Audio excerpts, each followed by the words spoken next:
program is brought to you by Newsworks in cooperation with the City of Eau Claire. This program is simulcast on WRFP-LP 101.9 FM.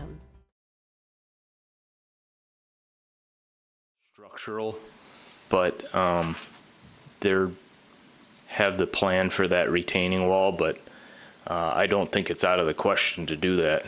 If you Yes. if you could bring it up a couple of feet above the I sidewalk understand. level, that way. Yeah, we'd have a pavement and then a curb, a 5-foot sidewalk, and then a 2-foot, sure, raised retaining wall. Okay. We'll note that. Just a suggestion. Sure. Any additional questions? Mr. Brennholz. That's on. Thank you, Mr. Chair. Regarding the facility itself, are there plans, is the plan that you'll contract out operation of the facility once it's finished, or? I can't speak for that specifically. Alex could, yes? Yeah, so that'll be kind of a separate management team. Okay.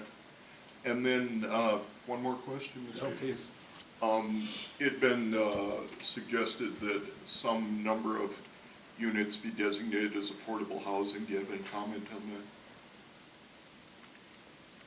that? I believe it's all, can you speak to that, Alex? Still working on the financial side of it, so Sure. to be determined. So, yeah, the first floor level, there'll be some memory care, and then the remainder will be specifically senior housing. Whether or not, I'm not sure if it's market rate or affordable. Thank you. Mm-hmm. Any other questions, Rob? Yes, Mr. Jeremy. Thank you, Mr. Chair and Mr. Apple. I was wondering about the grocery store location, the commercial aspect of the building, and how you chose that particular corner of the building versus the side facing Barstow, which maybe has more pedestrian traffic right now, and also regarding the grocery part. Is there a entrance from Farwell Street to the grocery store? So if someone's walking down the street, they would be able to enter from that side? As I'll address your first thing about the grocery store, I do not know which end of the building it was chosen. Farwell, I believe, is just as busy as Barstow, but maybe not for foot traffic. But as far as the other comment about entry, there will be kind of a staff or a loading entrance along Farwell, and then a main entrance off the parking lot, and then possibly looking at adding another entrance off of Seaver. So there's roughly 8 to 9 feet along Seaver between the building and the right-of-way that looking to put just kind of a sidewalk and kind of an entrance there, possibly some roll-up doors or something like that, kind of create a market or patio atmosphere. I guess I have another question, if that's okay. Go ahead, please. I guess this is regarding like the long-term use of the building potentially. So the intent is that it's senior housing. Are you kind of building in flexibilities for it to be used for other types of housing, or how is this building going to be managed for people to have some assurance that it's really a senior housing development in the long term? I can't speak really to that specific use. Any info? Theoretically, it could be converted into apartments, but the plan is to hold on to it long term. And The demand is for the senior element. Okay. The long term, care, and that tends to be a growing market. So,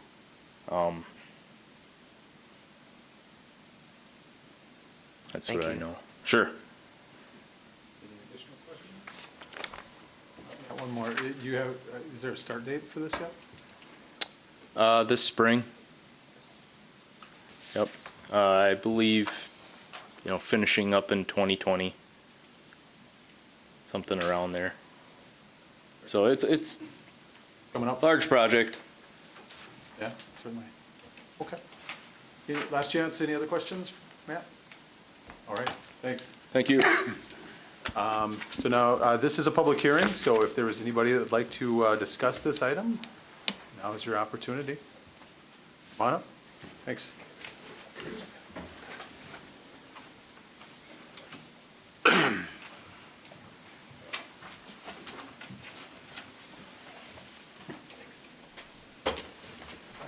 Platt? Good evening, Mr. Chair, members of the Planning Commission. For those of you that don't know me, my name is Brian Nodoff. I'm an attorney here in Eau Claire with the law firm of Nodoff Flory LLP. I represent EPI of South Barstow LLC. EPI is the current owner of this building here that's been referenced as not being included in the project. The building's owners are, well, it's an LLC, but it's a husband and wife team, Connie and Stephen Harmon, who are in the front row. They've actually owned the building for approximately 25 years, and they have chosen to invest their money and keep that to be a very nice building. We're speaking in conditional support of this project, provided the developer reach an agreement with us that protects our building before this matter moves forward. We're respectfully asking that the Plan Commission table this matter for 2 weeks to allow the developer to reach that agreement with us. This project raises a number of concerns that we have attempted to address with the developer, but as of today, we have not reached an agreement on any of those. If I may take a few moments just to go over those issues with the Plan Commission this evening. The first relates to stormwater management and infiltration. As you look at the site plan, you will see that a number of new features on here are draining towards this building, where as before it was a mishmash of properties that drained a little bit everywhere. You're creating a heavy concentration of stormwater. We did meet with city staff and we went over those issues with them. One of the main concerns is that currently there's a building 707 South Barstow that sits right here. Why that's relevant is the fact that they have separate but completely adjacent walls to each other. Our building also has, in the front 2/3 or half, has a full basement in it that's used by one of our tenants and has been used for a number of years. When that building was constructed, it was constructed with a neighboring building against it. So anytime you would have stormwater or rain, it would not be reaching our foundation because there was an adjoining building to it. So it creates a substantial issue. It was somewhat disturbing to hear the developer say, we'll look at something, for waterproofing, we could look at some different options. This issue should have been resolved months ago. It shouldn't be when we're at the Plan Commission. The other problem it has is that the city has made it a condition that this issue be addressed. The question then becomes, well, who makes the determination of what's appropriate? I respectfully don't think the city wants to make the decision about what's sufficient to safeguard a building and expose the city to liability. We want to be able to say, yes, we're happy with this determination before we move forward at this point. Additionally, I realize that an additional stormwater and drainage plan will be coming. However, we have substantial concerns in the rear of the building because the inlets and the grades are really pushing water very close to our building. And again, we would like to have seen something of a cooperative nature going forward, trying to find something that we were happy with as well. The second issue is building damage during adjacent demolition. As I said, our buildings sit completely right next to each other. We've asked and have so far been rejected in terms of what demolition methods will be used to safeguard this. Does each building have a separate footing? Have we identified these issues? What stabilization methods will be used to secure the building during this process? Those are all very relevant considerations. Third, building restoration after demolition. And that comes down to two different components. You've got a below grade restoration and an above grade restoration. Much like the basement, the above grade was designed and built assuming it had a neighboring building. So the problem is the exterior of the building has a lack of a better word, a clay tile product. What our engineers have said is these are not going to hold up well over time. These need to have some sort of a new exterior put on them, such as an EIFS or some type of different product. Again, our building was never intended to be standalone. As I said, we're looking at below grade, we're looking at waterproofing, drainage tiles, those sorts of things. Again, we're also looking at the swale. The swale is designed to not only take the water, but then hold it and slowly infiltrate that. So again, it creates a tremendous amount of pressure in terms of water tightness on our basement. It was never designed for, it was never intended. Fourth, alley access and snow removal issues. I've been a development attorney for 17 years. I know what we have to do to make projects run. The only reason that we're looking at a partial abandonment here is that because when approached, my client said, well, I'd like to resolve these other issues before I agree to an alley abandonment. So instead of doing a whole block, we're doing an end run. I think the end run creates a very bad policy.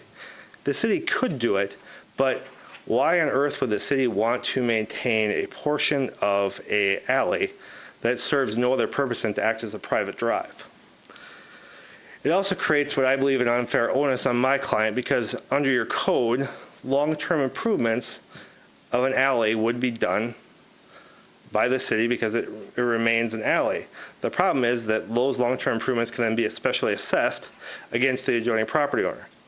My client has no interest in footing the bill for what was a little used alley that the city would do very little with, that could become it will become the main entrance point to this project.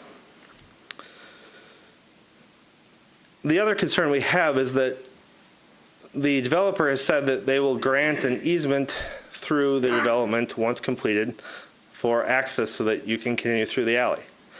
Our question then becomes, what if the project stalls? What if the project changes? We as private citizens don't have that right unless certain things are accomplished. And here, we would look at the development agreement or a private agreement between us to take care of this. Fifth issue is access to the northeast side of the building, which is our newly exposed side of the building. Again, not designed for exposure, but now that it is, we have a duty to maintain it and take care of it. The problem is we're built on the lot line. So again, we would need an easement and some sort of right to maintain our property. Finally, looking at improvements, to the extent that the project requires additional curbs, sidewalk replacements, those sorts of things, we would want to make sure that we are not specially assessed for those, depending on, again, what grade changes may require those to be done. There have been sporadic discussions between the parties. They have not yet reached an agreement. As of today, I was told an agreement is coming. It has not yet been seen. I don't doubt that it's coming, but we don't have it right now. Again, we believe this is a good project. That's not our concern. Our concern is the detail and the planning of how it goes into and how to protect our building. We don't want one penny from the developer other than to make sure that my client doesn't have to expend their own funds to protect their building for a project that we didn't ask for and we don't benefit from. So with that, we're asking that this be respectfully tabled for 2 weeks to allow this to occur, address our 6 areas of concern. We believe there's frankly too many unanswered questions and unanswered issues for us to feel comfortable at this point. We appreciate the time that they want to put into their project to move along. We don't think 2 weeks is an unreasonable time to make sure that we're properly safeguarded.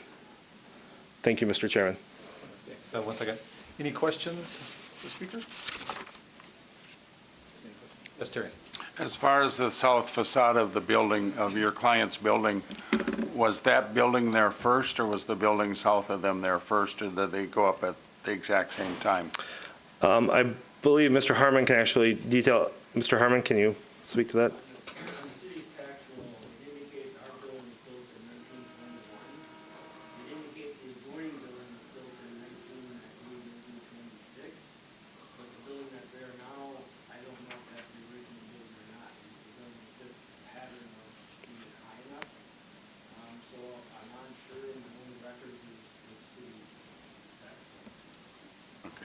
The reason I asked that is because you said it was like a clay mixture on the side, that if that was the original building there, probably 5 years before the adjacent building, that exterior should have been able to withstand, the weather on its own, so.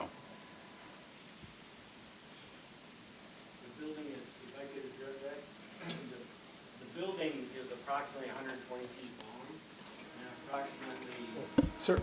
Sir, could you come up? Yeah.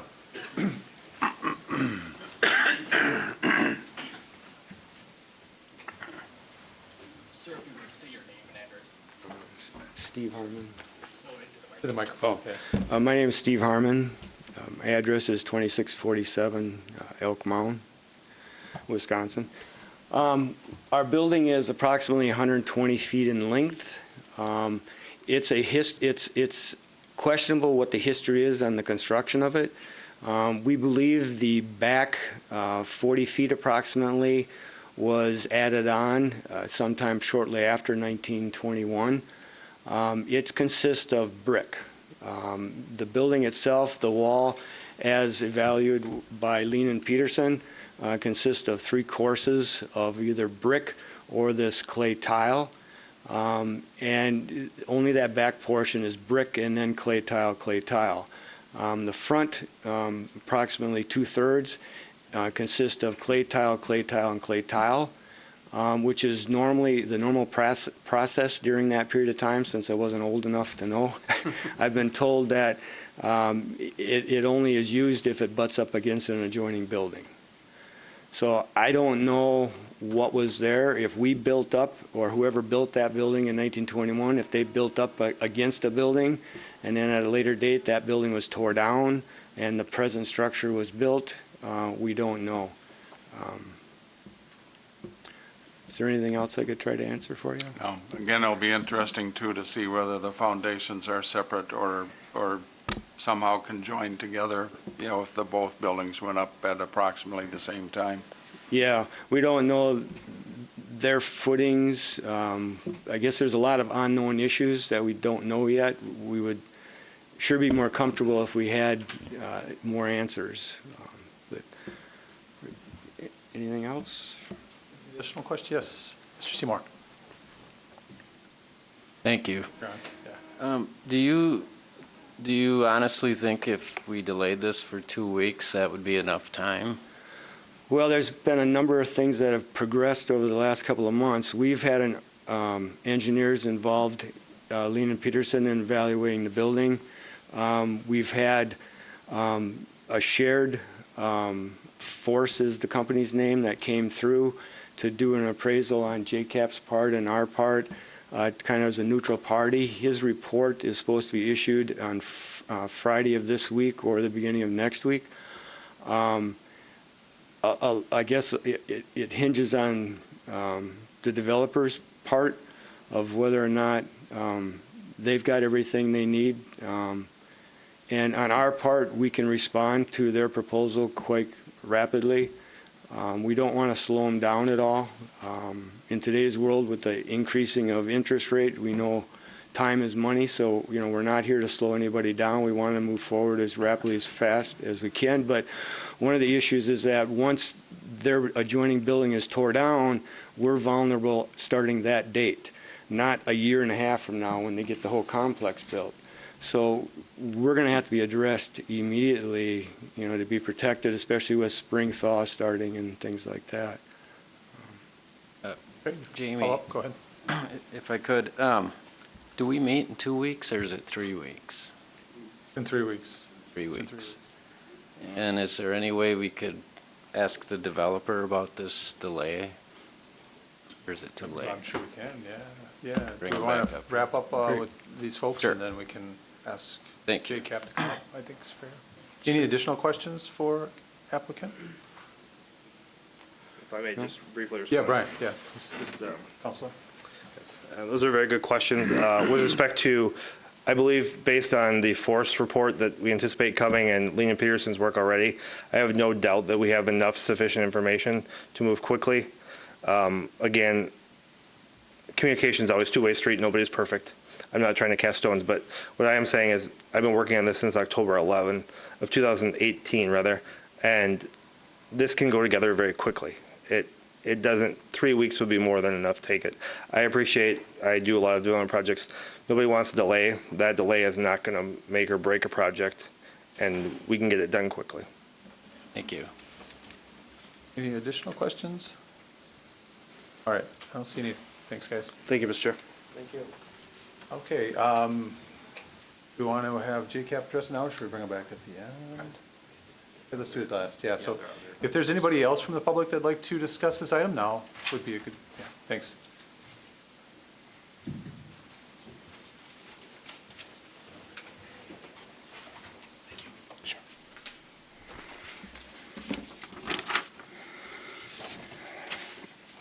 My name is Mike Molesky.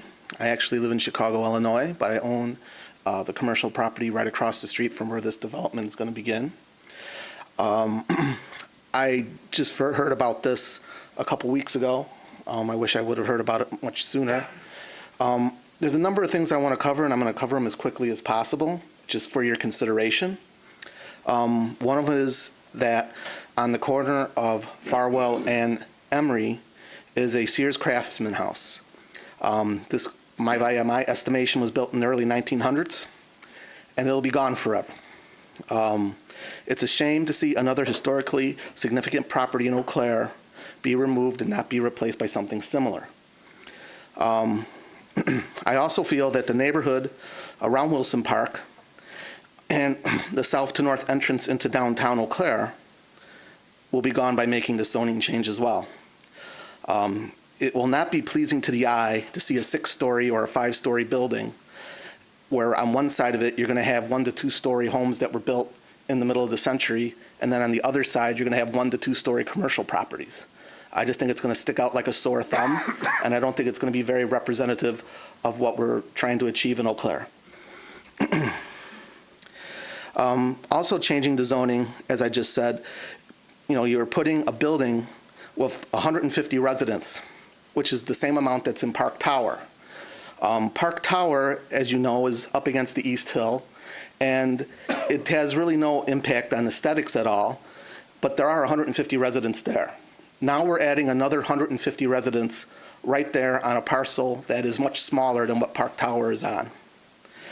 I think that this will not help enable the downzoning of the Third Ward, especially around Wilson Park, because you have 150 residents there. Why not have even more development around there? And once again, you'll be losing more historically significant homes, which is one of the reasons that I fell in love with Eau Claire.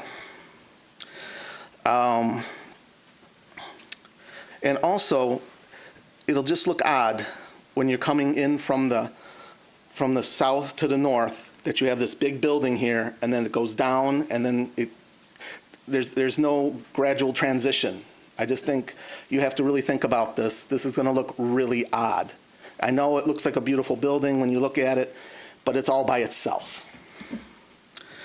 The zoning change also not only will be increasing traffic, but I want you to take this into consideration because of the kind of residents that'll be living there. They're elderly. This will definitely increase ambulance service to the area. And there's 2 major hospitals, one's to the north and one's to the south.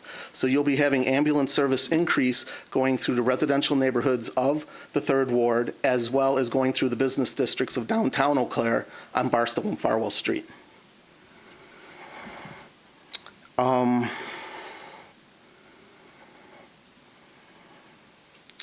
Also, I think the last 2 gentlemen spoke about the retention pond, or the swale as you call it. And the one thing that they didn't mention, which I think is important to address, is that the ground is frozen right now. How will that runoff work when the ground is frozen? Where will that water go? I'm right across from street from there, so I'm very concerned about the water being supplied to this facility and also to the drainage of it. In summary, like I said, I am from Chicago. I have family ties in the area, and I'm an owner of a commercial property across the street. And all I can say is that I have seen one grandmother live in a much smaller facility than this, and I've seen another grandmother live in a facility of this size. If I had a choice, I would have them both live in a smaller facility. Most people in the area here are used to living on large lots in houses, whether they rented them or owned them. In Chicago, a lot of people live their whole lives in condos and apartments, and a transition to a large building like this, a large facility like this, is not too traumatic. But a large facility like this does not conduce community or any such. I have seen it with my own eyes. I think it would be traumatic to start stacking elderly people in a facility of this size.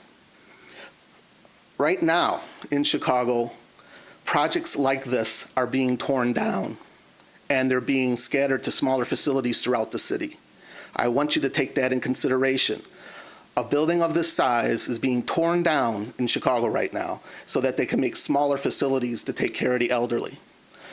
I also feel that given where the location of the two major hospitals are, there's plenty of room for this kind of facility of this size to be over there.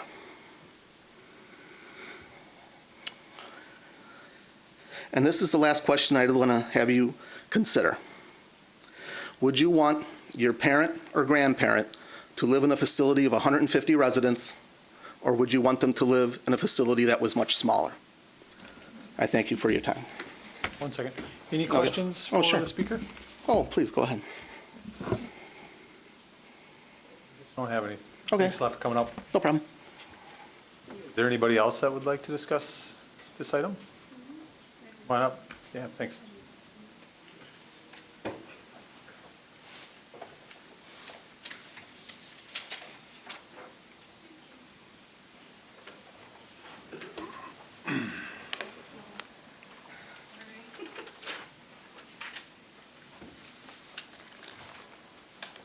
Thank you.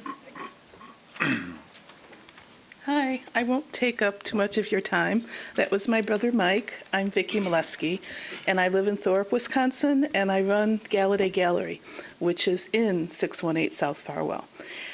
I have 3 main points that I'd like to make. The first one is that the building directly across the street from us, and that would be on Seaver, has been vacant since August. And I have been working with the police department, which is wonderful, in securing that property.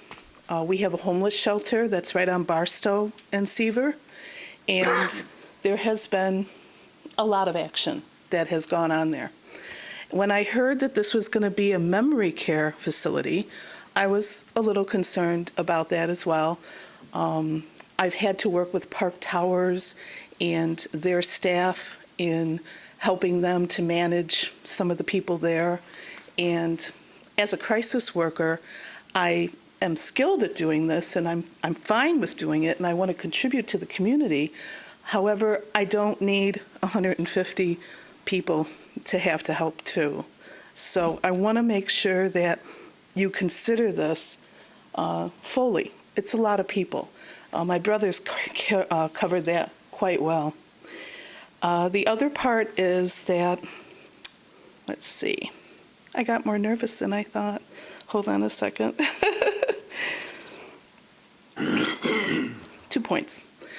I'd like to know if there was a demographic study done to determine that you needed 120 more senior housing placements and that you needed the 12 memory care placements. I don't see anything, and we spoke to the planning department today, and we looked online, and so we'd really like to know, if this will be a fully functioning building. I don't want to say anything about JCAP, but I don't see some projects that have begun finished, and so I'm concerned. We service a lot of collectors from the area. They come to us for art, and I don't want to have a problem right next door to me, an unfinished problem, a half vacant or worse problem. I'd love it to be what we're seeing. I think that could be a nice thing. I agree with my brother that it's too high. It could be maybe 3 stories. But I understand, as a property owner, I don't want people to be able to tell me too much what to do. I understand that. But I think we all need to consider that. And a demographic study, I think, is not much to ask. The last part, of course, is to just ask about the viability of the whole project as a whole. I think that as I watched the traffic on Farwell, the study said that it would increase the traffic by 80 cars in the morning. That's 80 more cars on Farwell. That's a lot. I think, again, if it was reduced in size, it might be more viable. You can definitely construct a building, as many of you know, where you could lay the foundation so that if you could build up as it becomes more viable, start small, build up when you know that it's going to be something that will work. So those are my concerns, and I hope that you all have a nice evening. If you have any questions, you probably don't, but this was more nervous than I thought. Okay. So any questions? Any questions? Okay, All right, thank you. Thanks a lot. Okay, anybody else that'd like to discuss this tonight? Anybody? Maybe we could get JCap back up here?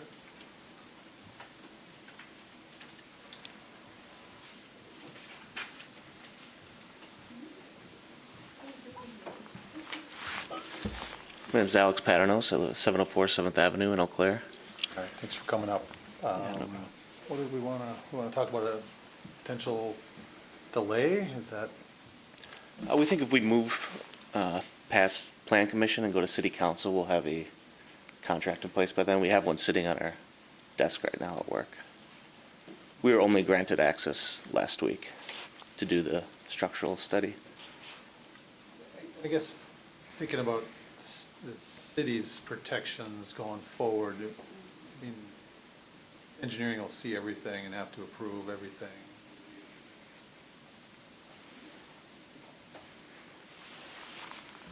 Something you guys will take a close look at and make sure is in order. Well, everything is a pretty broad term. That was addressed earlier.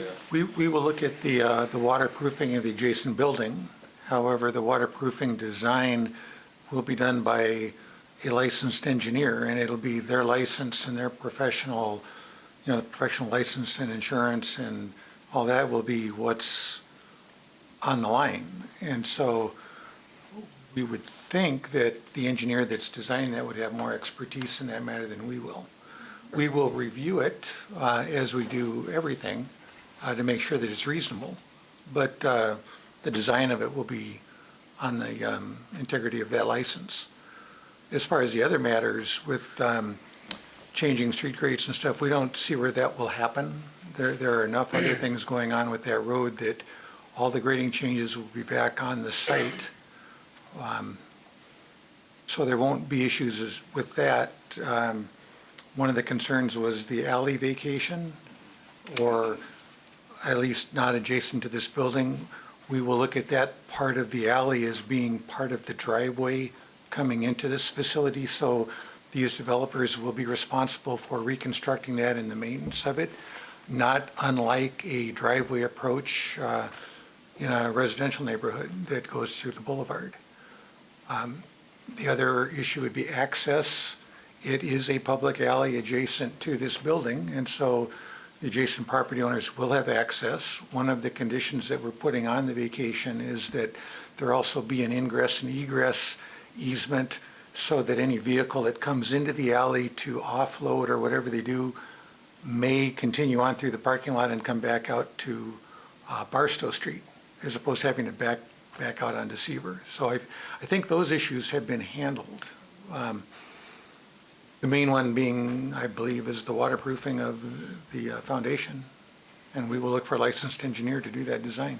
If we get a approved design, they can't get an occupancy permit without that. That'll be part of the approved grading and drainage, and they won't get a building permit without that.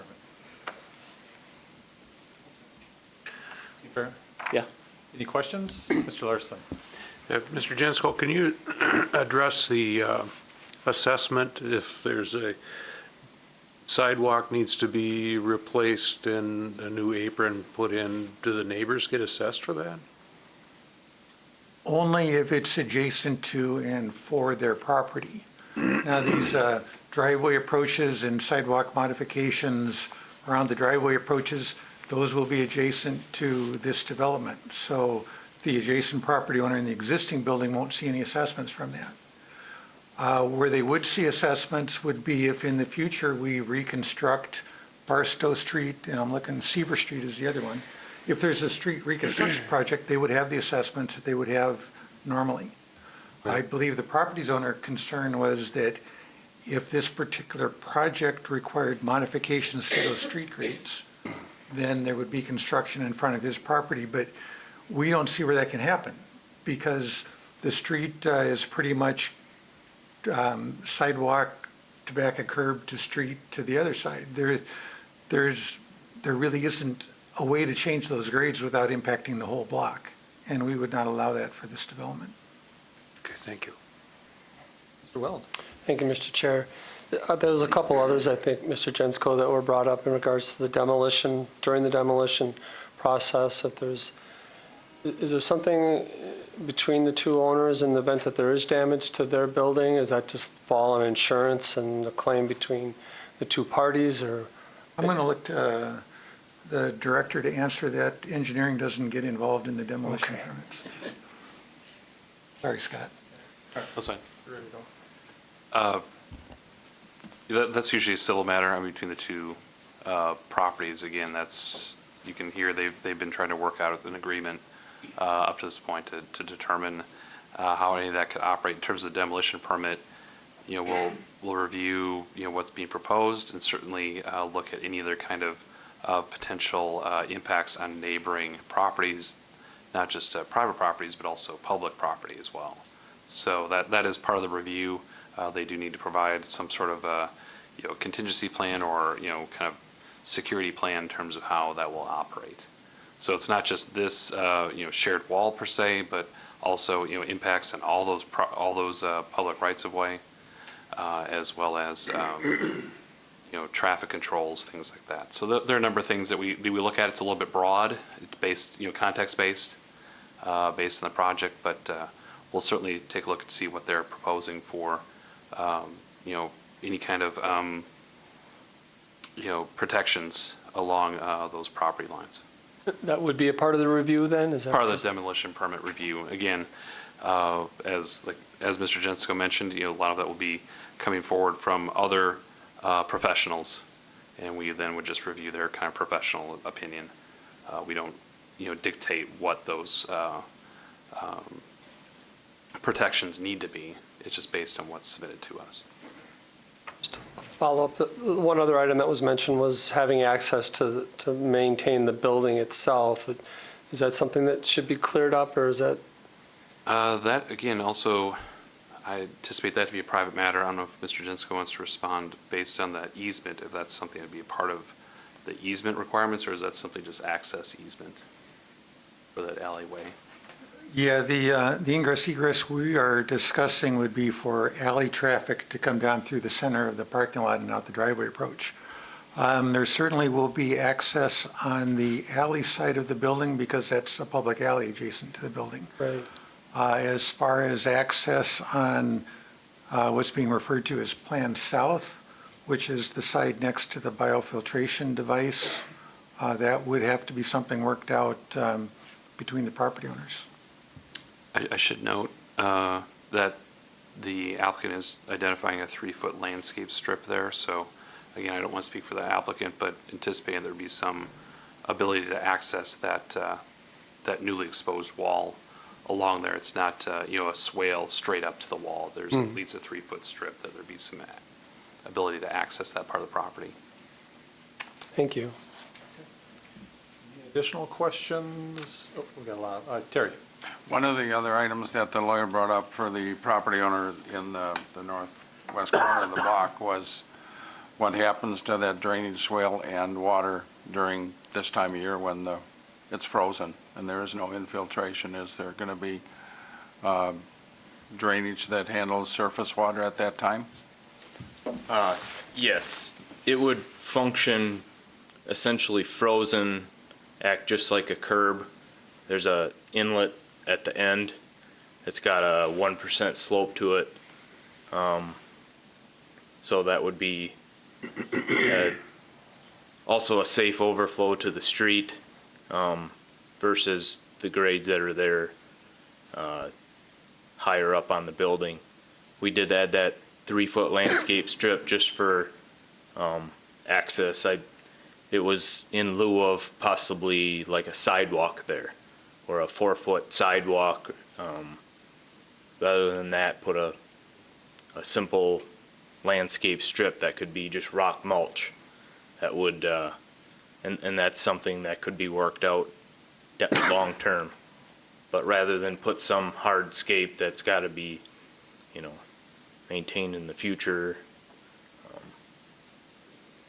there's options there. We have some room, and the center line of the swale is roughly, it's more than half the distance away from the building that's there between the parking lots. So it's more of a buffer that we feel.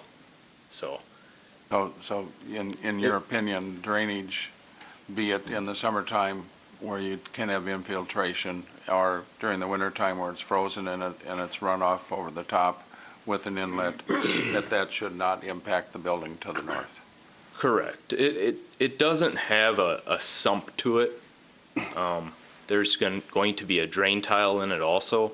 Okay. The swale is free flowing straight to a beehive inlet. It's I think around 100 feet long. The length of the parking lot. So in the winter, if the ground's frozen, it would just flow along the ground to the inlet. There's not a depression there. It's just whatever will drain into the grass and infiltrate into the soil will infiltrate just like a normal lawn. There's just a little bit more going to it, and the inlet is down at the end to drain any excess surface runoff.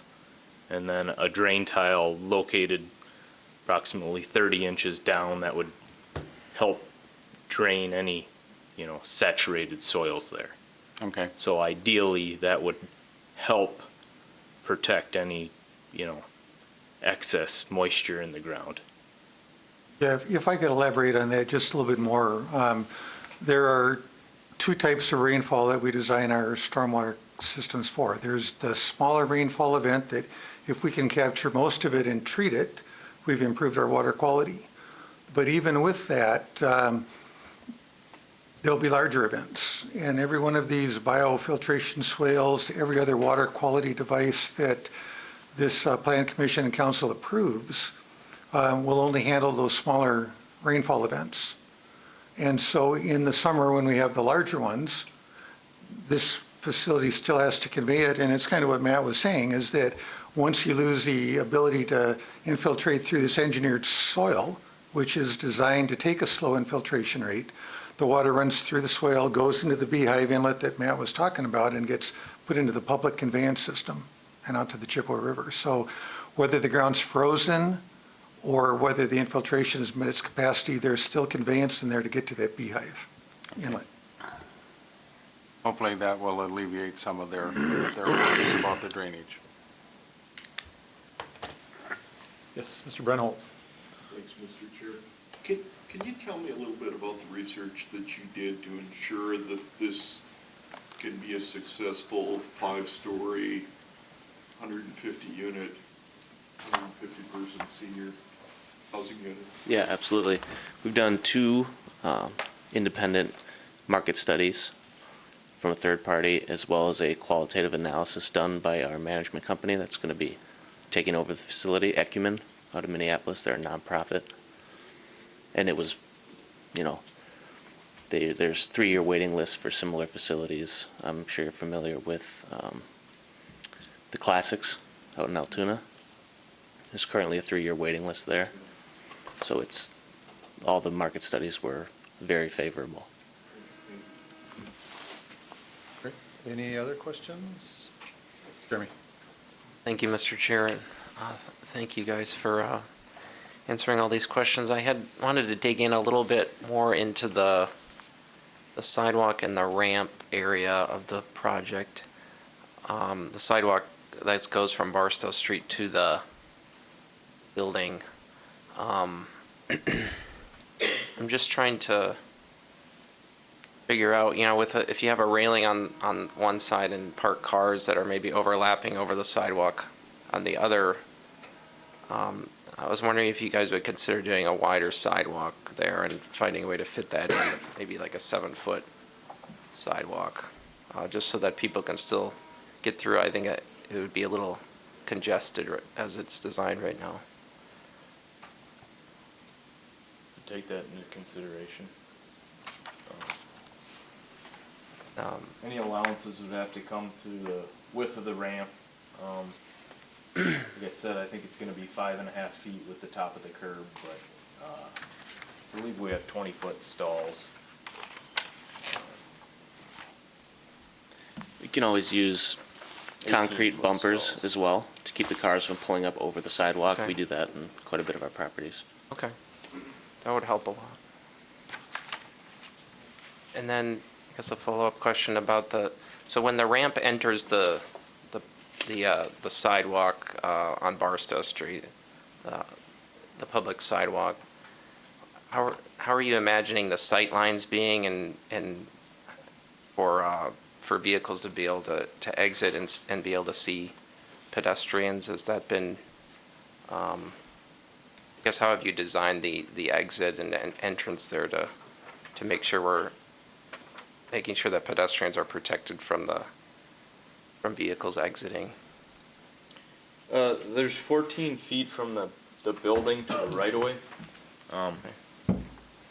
14 feet from the building to the right-of-way, and then there's a foot from the right-of-way to the sidewalk, and then the 5-foot public sidewalk. So we've got roughly 20 feet there. So there's a full car would, at least half of a car in that 14 feet before it even gets to the sidewalk would be visible from any traffic on Barstow. And there's a 10-foot flat space at the top of the ramp that's fairly flat slope for cars, resting before coming into the sidewalk in Barstow. So we feel that that's sufficient clearance there for visibility coming up and down the ramp, that sort of thing. Great, thank you. Additional questions? All right, not seeing any. Thanks a lot, guys. Thank you. Thank you. Yep. It's up to you. If you don't let anybody else. Brent, did you want to come on up, Counselor? Yeah, come on up.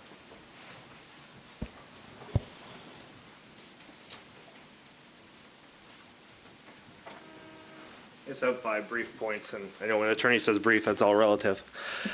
But the first comment I heard is, well, we'll be looking as we go through the demolition, they'll be looking at it, we're relying on experts and that sort of thing.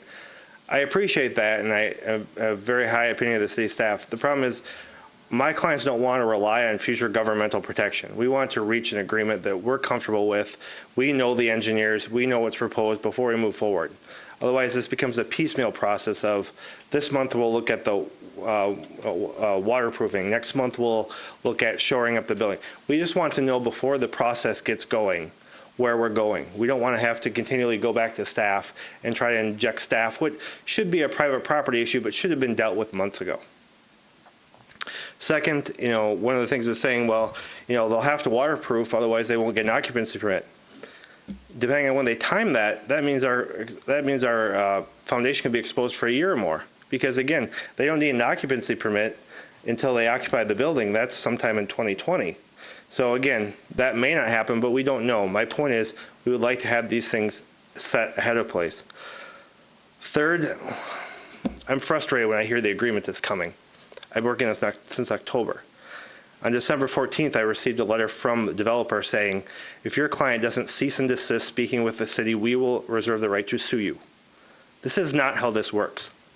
My client's simply asking for some protections and dealing with that. And I'm frankly frustrated to see a developer come up here and say, oh, the agreement's on the desk. It might be.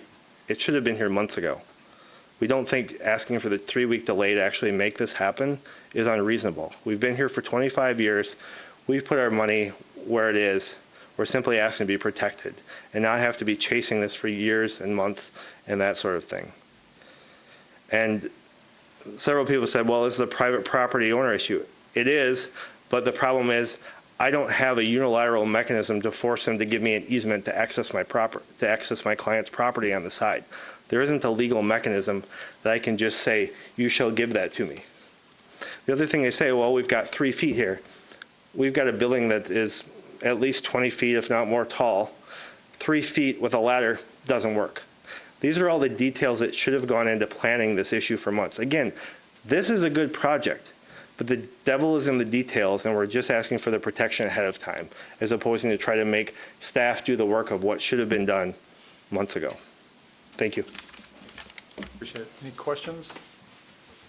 All right, so we're good. I guess one last chance. Anybody here would like to discuss this item? Otherwise, I guess we're looking for a motion here.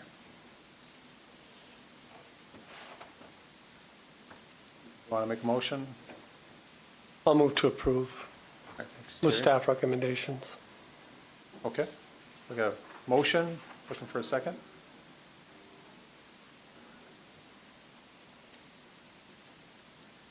Yes, James. I'll second. All right, got a motion and a second, and discussion, I guess. Do you want to discuss this item, or do we want to move on and vote? Motion, yes, Terry. Thank you, Mr. Chair. I think I'd like to see the two parties come together and work something out. I think there are a lot of unanswered questions yet between who's responsible for what and who's going to see these items and concerns through to completion. I'd love to say that we pass along a recommendation to City Council with it being subject to them coming to an agreement by next Monday, but that's probably not realistic for either party. I think whatever does come before them, when they do receive it, it may be difficult to get all that worked out in 7 days. But I think we owe the adjacent landowner our respect as well and understanding. I appreciate their comments in regards to supporting this project. Obviously a lot of time and money has gone into that. But at the same time, I think, we need to make sure that this other adjacent landowner is watched and looked over as well. So. Fair enough. Any other discussion items? Yes, Terry. I agree with Mr. Weld. You're gonna open up the ground to remove that existing building adjacent to the one that's gonna remain. And who knows what's gonna happen during that time period. And depending on how fast the project goes, that ground can remain open, and who knows what's gonna happen in drainage until they get the occupancy permit when the drainage will be approved by. So I think there needs to be discussions between the two adjacent property owners as to what's going to happen when that existing building adjacent to the one that's going to stay gets removed, and give some assurances to the people that are going to stay there. And one point of clarification is that it was no building permit until that's resolved, but not occupancy of the building. Building permit, not the occupancy permit. But they could demo and then sit on it too, so, just to clarify. But I don't think 3 weeks is going to matter, Anybody else? If Gary, or Craig, I'm sorry, Craig. It's okay, Mr. Chair.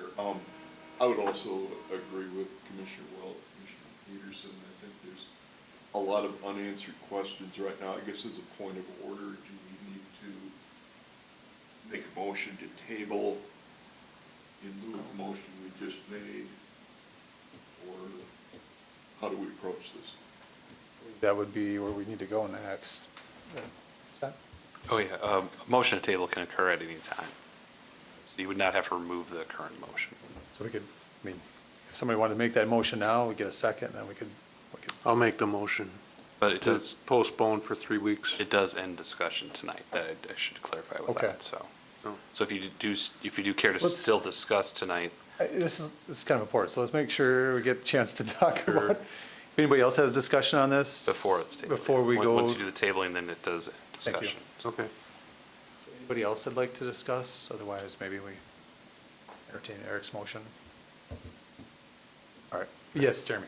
Thank you, Mr. Chair. I guess I would request if there is an extra 3 weeks given here, if the developer could also provide, I guess I'm just requesting if there's any additional information with regard to affordability of the units that could be provided in 3 weeks as well. Because I think there's a lot of interest in a building that really provides a lot of different opportunities for different people in the community, so. Okay, thanks. Anybody else? All right, Eric, I think. Now would be the appropriate time to. I'll make a motion to postpone for 3 weeks. Motion? I'll Terry? second. Terry will second. Okay, motion, do you want to discuss that, or let's just take our vote? All right, all those in favor of delay, signify by aye. Aye. Any opposed? I think we've tabled it for the next plan commission meeting. Thank you. All right. That takes us to item number 2. We have another public hearing for the rezone of, I guess I-2 to RM, with 318 Elm Street. All right. Thank you, Mr. Chair and members of the commission. Question, Mr. Chair. Before we move on, I just wanted to make it clear that I was keeping silent through the previous item and I did not vote. Oh, thank you. Sorry. All right. All right. Thanks for clarifying. Thank you. Thank you again, Mr. Chair and members of the commission. Again, before you this evening is a request from River Prairie Builders LLC to rezone a property located at 318 Elm Street, as noted on the overhead there, from I-2, which is a heavy industrial, to RM, which is also known as mixed residential. The comprehensive plan shows this area as medium and high density housing, so a mixed residential RM zoning is appropriate for this area. Just upfront, staff does recommend approval of this, but in terms of analysis, just a little background for you to get everyone kind of acclimated to this area. Thank you, Ryan. This is the vacant property, south end of the former Walker Brewery property at the northwest corner of Elm and North Barstow. Back at its May 9th, 2017 meeting, City Council declared this city-owned property as, quote, excess land through its excess land process. Request for proposals, or RFP, was issued in December of 2017, but only one low offer was received. Therefore, a second RFP was issued in April of 2018. Proposals were received and evaluation began in May. The sale of the property to the applicant, River Prairie Builders LLC, was authorized by the City Council just at their November 27th, 2018 meeting. So the applicant is proceeding through the rezoning process in advance of a closing date identified as no later than February 28th, 2019. Applicant is proposing to construct what they label as a multifamily dwelling unit structure. More specifically, they're indicating this as a 6-unit townhome style structure with 2-car attached garages. Their timeline for completion is expected early 2020. Staff again believes that the rezoning request is consistent with the comprehensive plan and with the zoning ordinance agenda. This item, will be considered by City Council, their agenda meeting on January 21st, so next Monday. A final site plan will be required for approval by the Planning Commission at a later date. And I understand that the applicant is not present tonight, so there may not be an applicant presentation, but I'll certainly stand for any questions. That's great, thank you. Any questions for staff? I'm not seeing All any. right, thank you. Oh, I'm sorry, Terry. Any other city-owned land near there that would be up for sale as excess property? Or just this parcel pretty much stood alone as a city-owned parcel? That's a very good question. I do not believe, I don't know if you can pull up the records or if Mr. Petrie is aware. Not that we're aware of at this time. This is a standalone parcel that the city owns. Thank you. Any additional questions? Mr. Brennell? Yeah, Mr. Allen, is there a reason we don't have an applicant here this evening that you know? Mr. Petrie may have spoken to the applicant earlier. I did speak with the applicant, and he is out of town on vacation. I don't know if he intends to be at the city council meeting. Not that I'm aware of. Okay. Again, I should note, again, the property owner is the city of Eau Claire, and the applicant is River Prairie Builders. And again, I say acting on behalf of the city, but again, they have a purchase agreement with the city. Any additional questions? All right, I'm not seeing any. All right. Thank you. This is a public item, I believe, so Yes. we would entertain any comments if there's anybody here that'd like to speak. And this is a public item, so if there's anybody here that would like to discuss, I'm not seeing anybody, so we'd be looking for a motion. Rezone recommendation. Craig? I'll move approval with the recommendations. All right, we got a motion for a second? I'll second. All right, motion and a second. Is there any discussion on this one? All right, I'm not seeing any. Let's call the question. All those in favor? Aye? Aye. Any opposed? All right. Good luck to the city.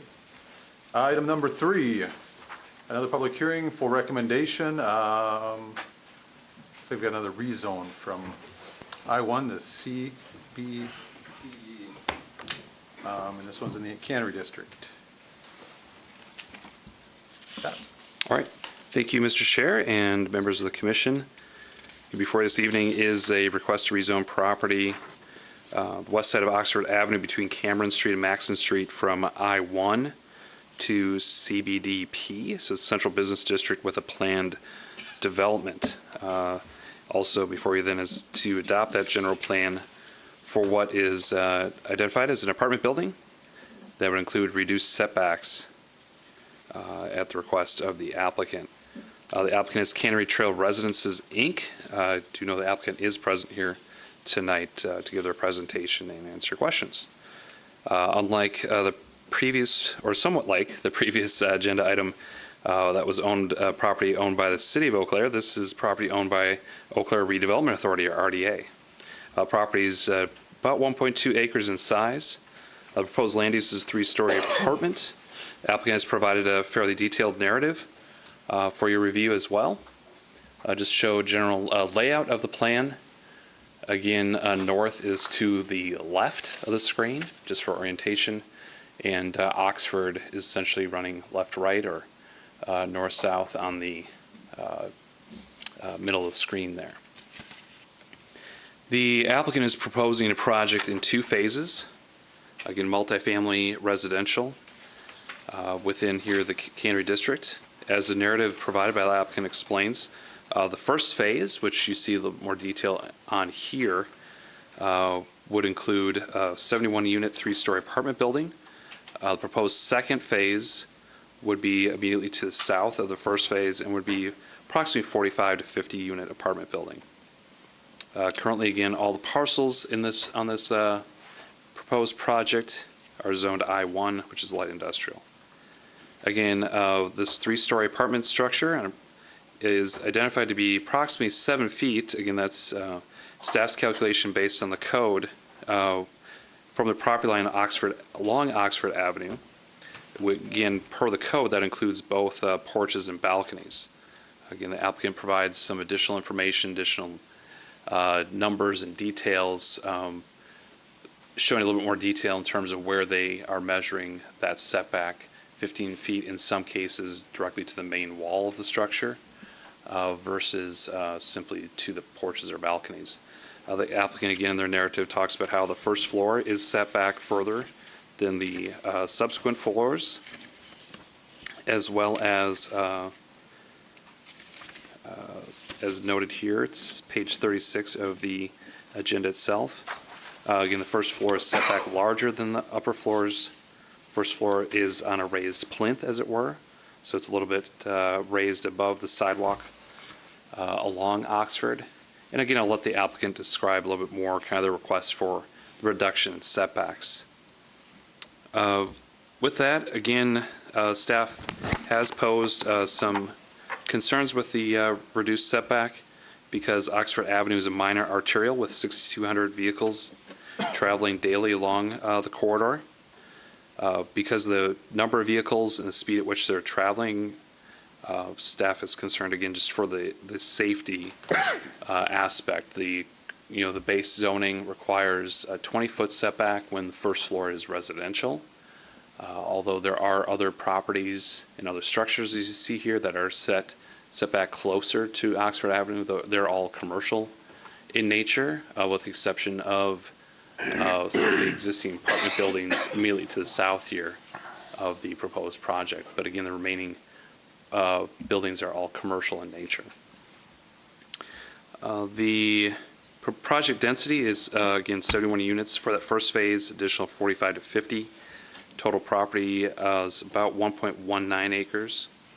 Another item that staff has highlighted, and again is addressed in the applicant's narrative as well, is that the proposed underground parking would be 66 stalls. The minimum, though, per code is 76. So again, this, along with setbacks, are items that can be waived by the Plan Commission if so desired, again, based on the proposal and the overall development plan presented to you here tonight. But again, just to give some context there, 66 is what's provided, 76 is required. And again, I'll defer to the applicant to explain the rationale for that. With that, again, don't have any other additional comments to mention here. Should note that with that CBDP designation, comprehensive plan does reference it as kind of the highest density residential. So although it is proposed with 71 in this first phase and up to 50 in the second phase, that is a fairly highly dense development, more so than we typically see.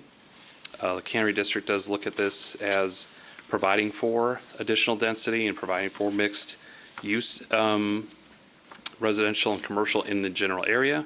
You're seeing a lot of that redevelopment happening already. Again, 2 items already on your agenda here tonight, both this and then the final agenda item talking about the brewing project and their development there too. So we see both commercial and residential occurring. So with that, again, comprehensive plan wise, even though there's a bit higher density here, it is consistent with the comprehensive plan. I'll let the applicant also discuss kind of the 2 phases and how they're looking at potential for state tax credits related to workforce housing and some income qualified units as well. So I'll let them kind of explain their process and approach for that. But I'll stand for any questions for staff. I've got a couple quick ones. As far as the parking, if it is underparked, is there a solution available nearby, or do they just end up using the rest of the lot for parking? We're adding parking for the other project across the street. Good question. I don't want to speak on behalf of the applicant with their narrative, but with the location of this property, certainly there is perhaps a lesser propensity for having the standard number of vehicles, perhaps, just because of the location of downtown, like location of other amenities, just general accessibility through other transportation means. But again, per the code, they're already getting some of those reductions because of that. Would be on a transit line, having bicycle parking, you get some reductions. So with the reductions, code is still saying 76. So I should clarify that. It's not just 76 at the top and then reductions down to 66. They've already gotten some of those additional reductions to the 76. The other question I've got, it looks like maybe it's Cameron Street right away between Quick Trip and this property. Is that part of the future development property, or is that still right away that's just sitting there unused? Yes. It's an unused property. Yes, it's both, in that it is current right of way. As a part of that phase 2, we anticipate the applicant requesting to vacate at least half of that. And again, there's been some discussion as to what that would look like if there's an opportunity to vacate all of that. Obviously, that could modify some of the boundaries and, options for green space and things of that sort, but I'll defer that to applicant as well. Okay, so clean it up when we can, right? Right. I'm sorry, I'm hogging. Anybody with questions for staff? Yeah, James. Thank you. Scott, I'm kind of curious about Oxford Avenue and if there's plans in place for what that's going to look like in the future. Is it possible that traffic counts could change, could become less or more? I mean, it seems like there must be a plan somewhere for what this might look like in the future. Do you have any idea on that? I might defer to Mr. Jensko on that. Yes, there are plans being developed. I can't tell you right now what exactly that road is going to look like. At one point, it was Highway 12 going through town. And even now, it functions as kind of the main corridor to get from downtown to the northwest side of Eau Claire and beyond, just because it's the best route, although in very bad condition. To know whether traffic's going to go up and down, it will depend a whole lot on what happens in the Cannery District and when. I don't envision that it's going to go down because of its thoroughfare nature to the upper northwest side. It may go up just a little bit, but I would argue that that would be within rounding of error of what the current traffic counts are now. So I wouldn't look for a large increase of traffic there. It is scheduled for construction, I think in 2020 is the current plan, although I think a work plan is being prepared for the Cannery District that will put more clarification to that and more clarification to what that road will actually look like. So could I follow up? Yeah, well, please. So is it possible the street could become narrower? I mean, it is, right? Or no? If you'd asked me that 5 years ago, I would have said, yeah, maybe so. We were trying to narrow roads down, get more boulevard space, but now there's more of a pressure to have a combined use of automobile and bicycle and pedestrian. Yep. And in light of that, maybe the traffic lanes will narrow, but I don't see the pavement narrowing by the time you put in parking or keep parking or bike lanes, those sort of things. You'll still have sidewalk, bike lane, vehicle lane. It won't get narrower. Okay, thank you. Mr. Peterson. If I can address that too, I think with this being an arterial, you're also going to have semis using this, so you almost have to keep that width at both Madison Street and the 3 blocks to the north. In that this is only a 3-block stretch, they talked about high speed in here. It's 30 rather than 25. And I don't know if the stretch going west from here to line up with 3rd to go up to the north crossing and the northwest side of the city, is that also 30 miles an hour? Do you know? I don't know what those speed limits are through there, no. Okay, Yes. but I'm It is thinking, 30. Yep. Is there a real need to keep this at 30? It's 3 blocks long, basically, for the majority of the traffic that's going to use it. If they talk about high speed being above 25, 5 miles an hour doesn't make that much of a difference. Yeah, if the question is, should the speed limit be reduced to 25, I think with congestion, if there is congestion, that will be self-regulating. Yeah. I think as we see some of these businesses spring up there, that traffic will slow down just because of that. And I don't think in a 3-block stretch, you're going to really get up to 30. You're going to have to make a left turn, 3 blocks north of Madison Street, so. Well, and the I reality don't see is this as Cameron really isn't a street, so it's really only 2 blocks.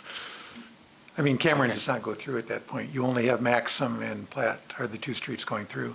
Okay. There's a right-of-way, but because of that hill there, Cameron really just serves as a driveway to those properties just to the south of this. Okay, so I don't see that, this is a high-speed thoroughfare like let's say 3rd Street going up the hill. That's Right. 30 miles an hour long straight stretch. You're going to get up to 30. In this area, you're not. Most likely not. And I think the other blocks are going to develop too, where it's going to give more of a congested feel, and I think traffic speeds are going to stay down. just because you're making turning movements at Madison Street and where you go to the west on the north end of here. Mr. Larson. Thank you. I was just looking at the elevation of this, and it shows the raised patios along Oxford Avenue. How tall are those? I believe the applicant is identifying it as the kind of the floor elevation being at 30 inches above the elevation of Oxford sidewalk, that area. Do you think that gives a degree of safety? That's certainly the intent. That's the applicant's intent. Whether that's adequate is a question mark. That's really a determining factor, certainly, for your consideration. Questions? All right, I'm not seeing any. Thanks. All right. Thank you. Is the applicant here?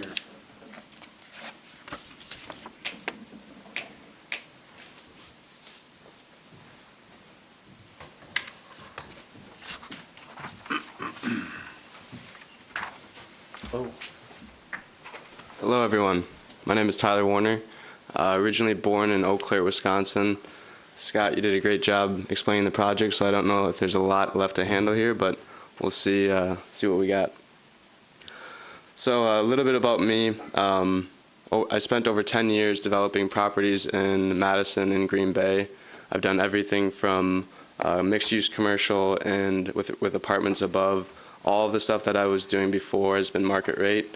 Over the past year, I've been getting into low-income housing, supporting needs that are basically happening across the United States in mass quantities. There was just an article out today that talked about how homelessness has been on the increase for the past couple years very rapidly. So what we're trying to do is satisfy the need for potential housing for people who are making less than 80, 70, 60, 50, and 40% of the county median incomes. Right here is the area that we're going to be satisfying the two, basically market rate and low-income housing. We're going to be building this project in 2 phases. The first phase is going to be about 70 units of apartments. Out of the 70 units of apartments, we're going to have 20% of those being low-income housing for workforce housing. For the second phase, that's going to be right around 43 apartment units, and all of those are going to be low-income housing. The unit mix for phase 1 is going to be studios, 1 bedrooms, 2 bedrooms. For phase 2, it's going to be studios, 1 bedrooms, 2 bedrooms, and 3 bedrooms. Some of those 3 bedrooms are going to be used for some veterans that are going to be using those for supportive housing initiatives, and also people who are living in extreme poverty. One of the big issues here is having not adequate parking. We're going to be requesting a waiver for 7 parking stalls. In our calculations, the ordinance requires 89 parking stalls for our 71 apartment unit building.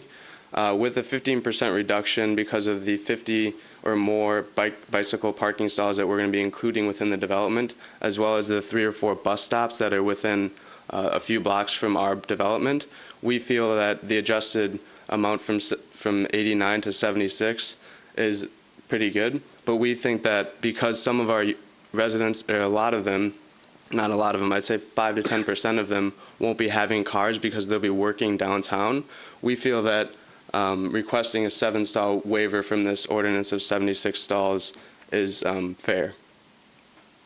And then also in phase 2, we're going to be developing in between 40 to 45 units of apartments, and all of those are going to be for workforce housing residents. And we're going to be having only 43 to 45 units, and then we counted that we're going to have about 49 parking stalls in that phase 2 building. Another hot topic was the setbacks of the buildings. I brought along our architect. His name is Ryan Schultz from Opening Design, if he wants to come up here. And Good evening. So like Scott was saying, we're asking for a reduced setback for this project, and we outlined in the narrative some of the perspectives or reasons behind that. I think first and foremost, and I think the reason why everybody's excited about this corridor is that it presents a unique fabric in the town, is that a lot of the existing buildings are pretty close to the street, and already it feels very intimate and kind of pedestrian-oriented. And so with this development, I think if we pushed it back to 20 feet, you would kind of lose that sense of intimacy that creates kind of that pedestrian-oriented and intimate street. And so that's one of the reasons trying to ask to push that street frontage forward, and so that's more consistent with the existing fabric. Secondly is to accommodate parking. Parking is always an elephant in the room. Right now, if we went in any further on the exterior walls, narrower on the lot, we would have to compromise a full row of parking, which would be about 12 stalls. Already we've squeezed it down as far as we can, where the lanes are 23 and the parking stalls are 18 and a half, or 18 and a half or 17 and a half. So we're pushed as far as we can. Obviously, we could find a scenario where we push just the basement walls further to the property lines, but that incurs additional expense because those basement foundations now are not underneath the exterior wall, and so there's additional waterproofing that'll be necessary in those conditions. Although we'd like to keep the walls in line on the south side and the east and west side, the south side, as it's drawn, is we're actually pushing or proposing to push that basement foundation all the way to the property line, just to accommodate as much parking as we have. So yes, I guess those are the main reasons behind asking for reduced setback. The measures that we're trying to accommodate or see to address the increased safety concerns is, Scott mentioned, is to raise that first floor up on a plinth 30 inches. That plinth, those decks that you see in the renderings, the floor is made of precast concrete, and so it's not just wood framed. There's going to be some rigidity there and some strength. God forbid a car came off the road. Also, too, Scott mentioned that first floor, the main wall of that first floor on Oxford is pushed back 15 feet away from the street. On Maxim, it is 12 feet back. So that gives an additional safety measure as well. I think John had mentioned too, and I totally agree with this, I look forward to it, is that when you have these buildings that are built close to the street, psychologically it slows the traffic down. And that's ultimately one thing we would like to see as well. Anything else?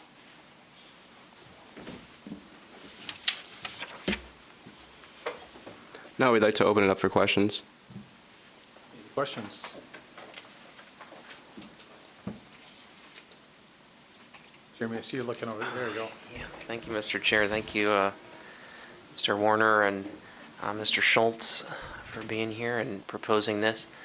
I guess kind of digging in more to the topic of the affordability goals that you have, do you find that the parking requirements in this city are a big barrier to affordability and the ability to be able to really do the kind of project you want? And obviously we're asking for some waivers here, so. Yeah, that's a great question. I think that the number of apartments that I've helped develop with a partner over the past 10 years, minus the last year of working on low-income housing, we found that the average in Green Bay and Madison has been like 0.8 per bedroom, or sorry, 0.8 per unit, not 0.8 per bedroom. Mm-hmm. And then when you get into affordable housing, that actually reduces down to like 0.6 to 0.7 per unit, because a lot of people are taking buses, and having a car it can be some people's number one expense. So we've kind of lowered that assumption and figured out a nice mix. And also for phase 2, we've decided to make the underground parking a little bit bigger to get 6 more stalls in that building. And how we're going to do that is there's going to be a little channel coming through from phase 1 into phase 2. So the foundations are going to kind of line up so that we can have the traffic go from Maxon instead of Oxford right into the underground parking. So we don't want to have underground parking being accessed at Oxford. That's how we're designing it right now. For the FIP or the SIP, we'll kind of get into the details on the site plan in regards to where phase 2's entrance point is going to be for the underground parking.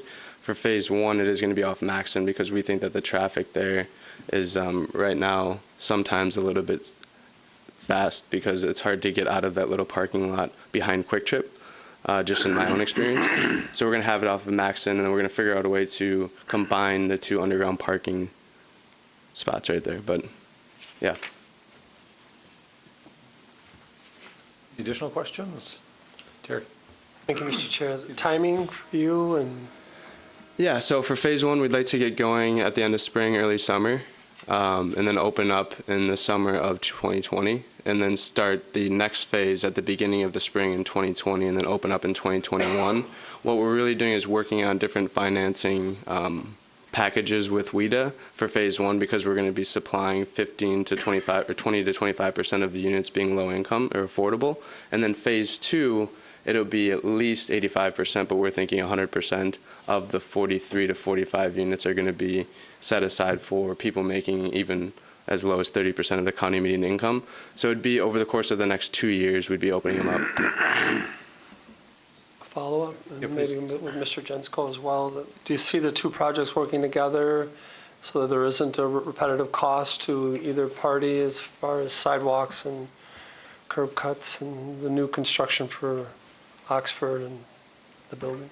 Yeah, and that's not uncommon. I think in a perfect world, they do their heavy lifting, the foundations, the mass part of the building before we start working on our streets so that they don't tear up our street with that. But as we button the 2 projects up, it makes sense to have some coordination between the sidewalks and that.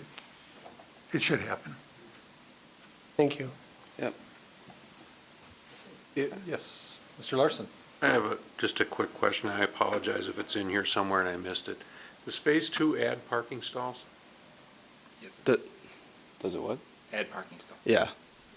Yeah, so phase 2 is going to be 49 parking stalls, and there's only going to be 43 units.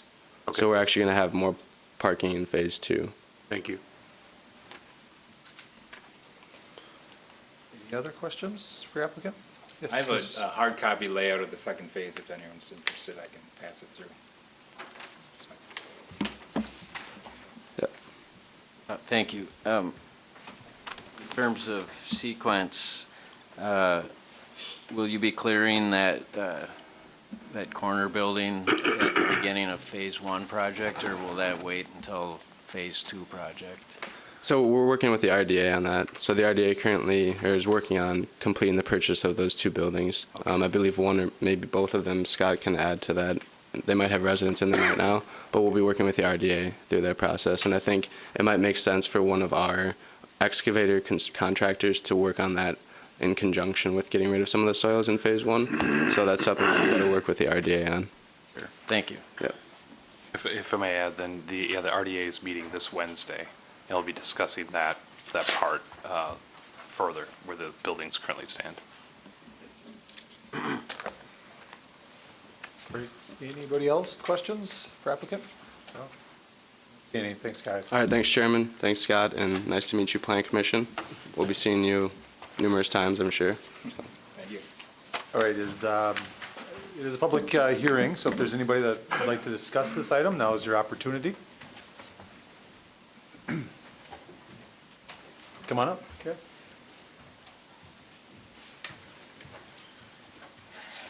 Name and address, please. Okay. My name is Jenny Chaffett. Address is E3860 Redwood Drive in Eau Claire. Thanks. And I'm Stephanie Brigham. I live in Oak Mound, 4250 20th Street. Great. So I just wanted to come up and speak on behalf of the importance of this particular housing development.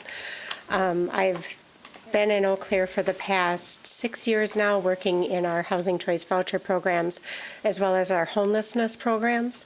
And I can tell you from the bottom of my heart how badly this housing is needed. We have right now currently well over 100 single people on our homeless list, in addition to 50 families on our homeless list. And this does not include that's just the HUD definition of homelessness, which means those are just the numbers for our people living on our streets, in our cars, or in uninhabitable places.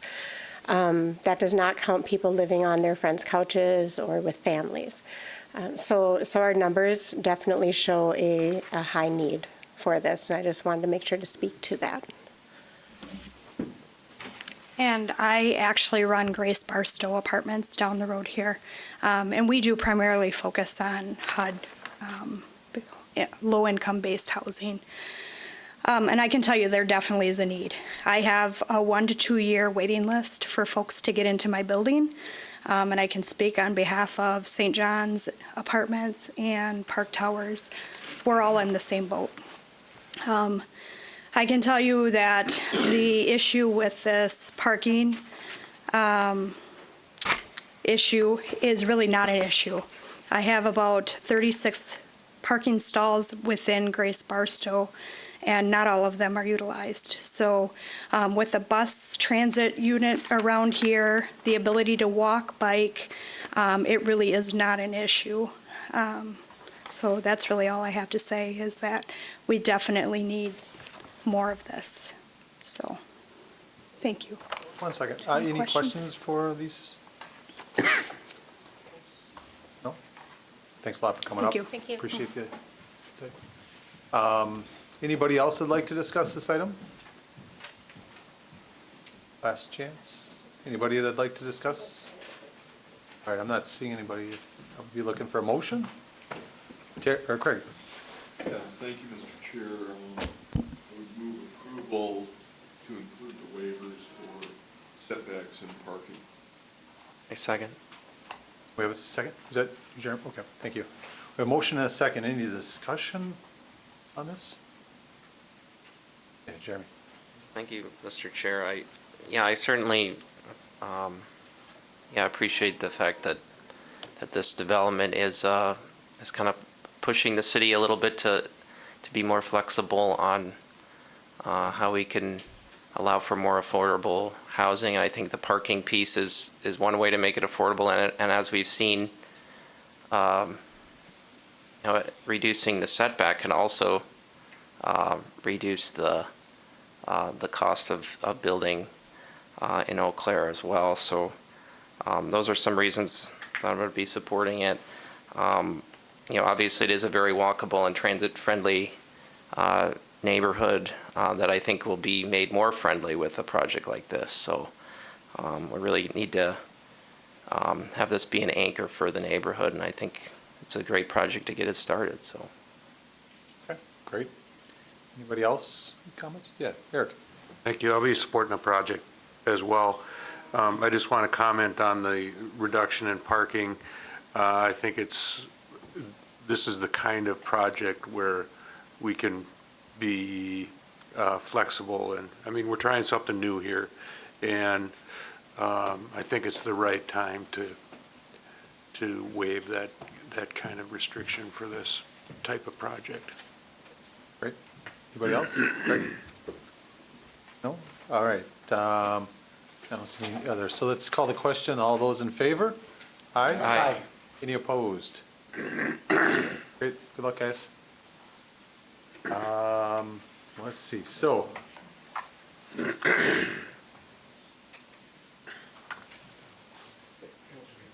with the waivers, yes.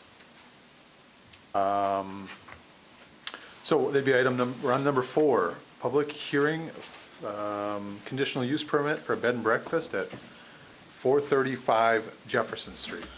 Thank you, Mr. Chairperson. Number 4 is in the 3rd Ward neighborhood, just south of downtown. The property is currently zoned R1. It's 435 Jefferson Street. They're looking for a one unit, 5-bedroom bed and breakfast Airbnb. Attached in your packet is the standards for bed and breakfast, similar to the ones in previous months that we have looked at and the Plan Commission has approved.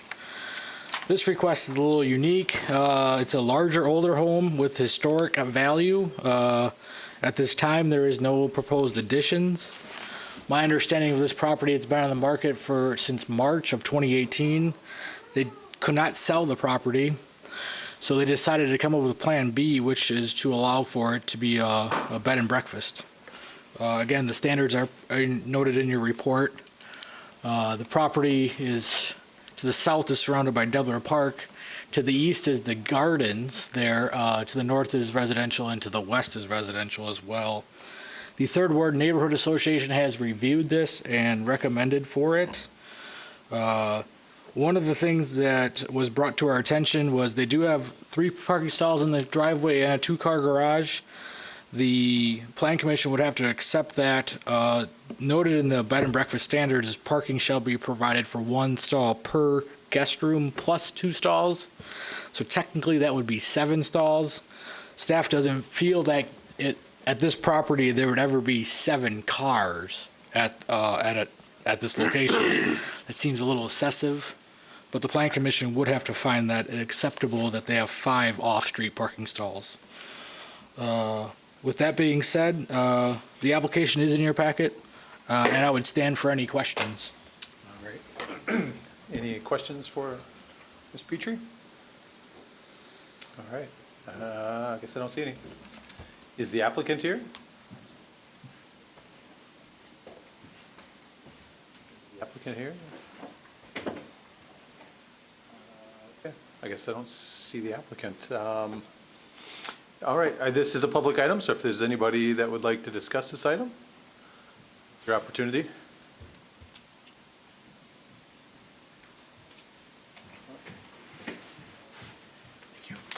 You're welcome.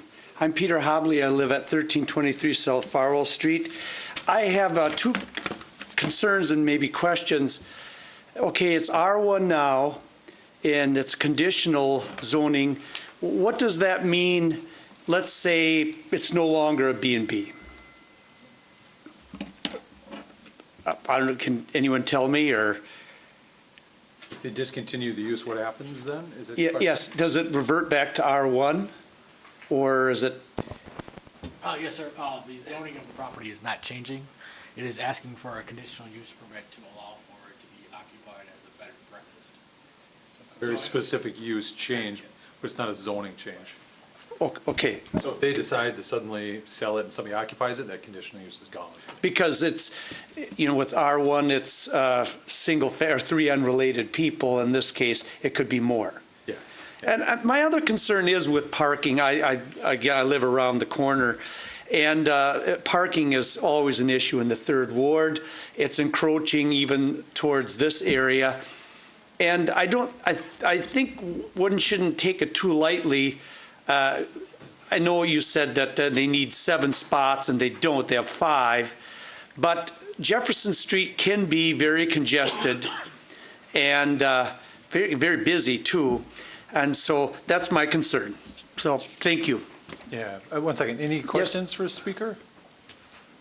And I guess I lived on Jefferson. We lived down across from the Motzings a while back. Oh, yeah. And I'm sure. Yes, I recognize you. Yeah. So, in that little stretch there with the garden and all that, I know parking that would probably be the one stretch of Jefferson where it seems like there might be okay to get away with. Yeah, although there's a lot of student parking. There's some student housing right next to the Camrass used to live in. My boys spent a lot of time in that house. It's a beautiful house. And other than those concerns, I do think it'd be a good, personally, in the neighborhood, I think it'd be a good use of that property. Yeah. But you also have Dewey Street. There's a high density right there. Yeah, it's a neat house. Yes, it is. Beautiful. Any questions? I'm sorry, we're off on tangent. Okay. Thank you. Any additional speakers on this item? Last chance. Anybody else would like to talk on this item? Okay. See anybody? So we'd be looking for a motion. Conditional use. I'll move to approve with staff recommendation. Okay, got a motion? Second? You need discussion? Yeah, Jeremy. Thank you, Mr. Chair. I was at the Third Ward Neighborhood Association meeting where this was discussed last week too, and it was a unanimous support for it. One of the points of discussion was certainly the parking issue, and it was recognized that overall, like, it's not a completely parked up street, and it would be probably a very rare occurrence that there would be 7 vehicles there, and for a 5 bedroom Airbnb or bed and breakfast. So, and one thing that the neighborhood association did include in the motion to support it was to say that as long as at least 50% of the required parking was provided off street. So in this case, I guess it more than exceeds the expectations of the neighborhood association at that steering committee vote last week. So just wanted to share that as well. Thanks for the input. Okay, any other discussion on this one? I'm not seeing any, so let's call the question. All those in favor? Aye? Aye. Any opposed? All right, so approved. On to item number 5. This is a public discussion item, a recommendation on a Mill Run subdivision, Christopher Drive. Mr. Petrie. Thank you again. This is a replat of Mill Run subdivision to create 5 new lots located on the far west side of Eau Claire. This is the existing plat and their proposal of the new lots. Now that I'm looking at it, I think I said 5, and it's actually 6 lots. This is R2 zoning, and all the lots are consistent with the comprehensive plan and the zoning and the surrounding land use.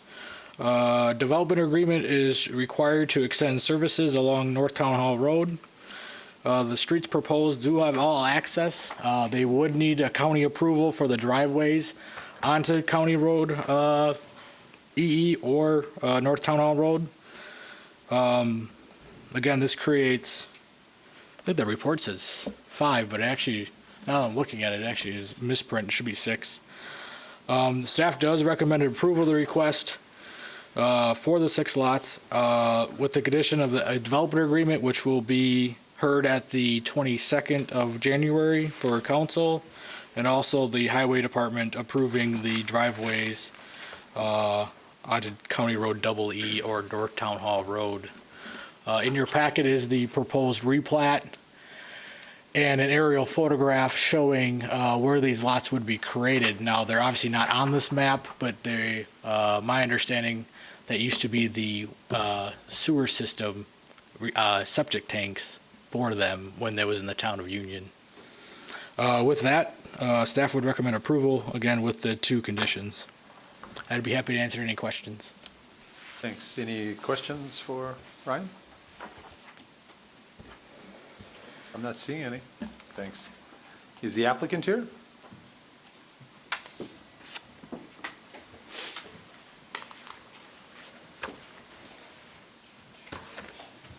Good evening. My name is Jeremy. I'm with Real Land Surveying. The company's helping with the replat with the developer. But yeah, essentially we were making, I think you said, Ryan, 6? Yes, 6. Yeah, 6 new lots. And you can see, I said probably in your packet, there's some lightly dashed lines on the replat.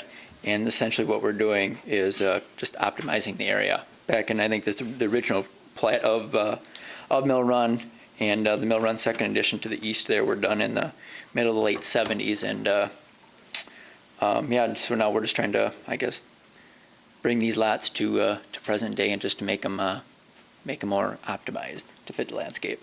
So, any questions? Questions? I don't see any. Thanks a lot. Thank you. So this is public discussion, so this is not an open comment item. So we'd be looking for a motion. I'll move to approve with staff recommendation. Motion? Second. Second, all right. Any discussion? All I'm not seeing any. Let's call the question. All those in favor? Aye. Any opposed? All right, great. Good luck.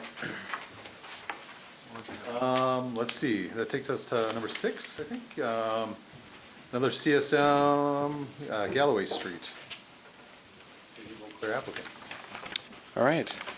Thank you, Mr. Chair and Commissioners. This is another City of Eau Claire item before you this evening. City of Eau Claire is requesting to garner approval for Certified Survey Map, or CSM, for 2 lots and right-of-way dedication, small portion along Galloway Street. This is located at the southeast corner of Galloway and River Prairie Drive, just on the west bank of the Eau Claire River. River Prairie Drive is the bridge over the Eau Claire River. It's also bounded to the south by Union Pacific Railroad.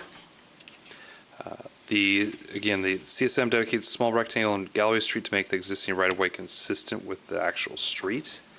And the property is being subdivided into 1 lot and as well as an outlot.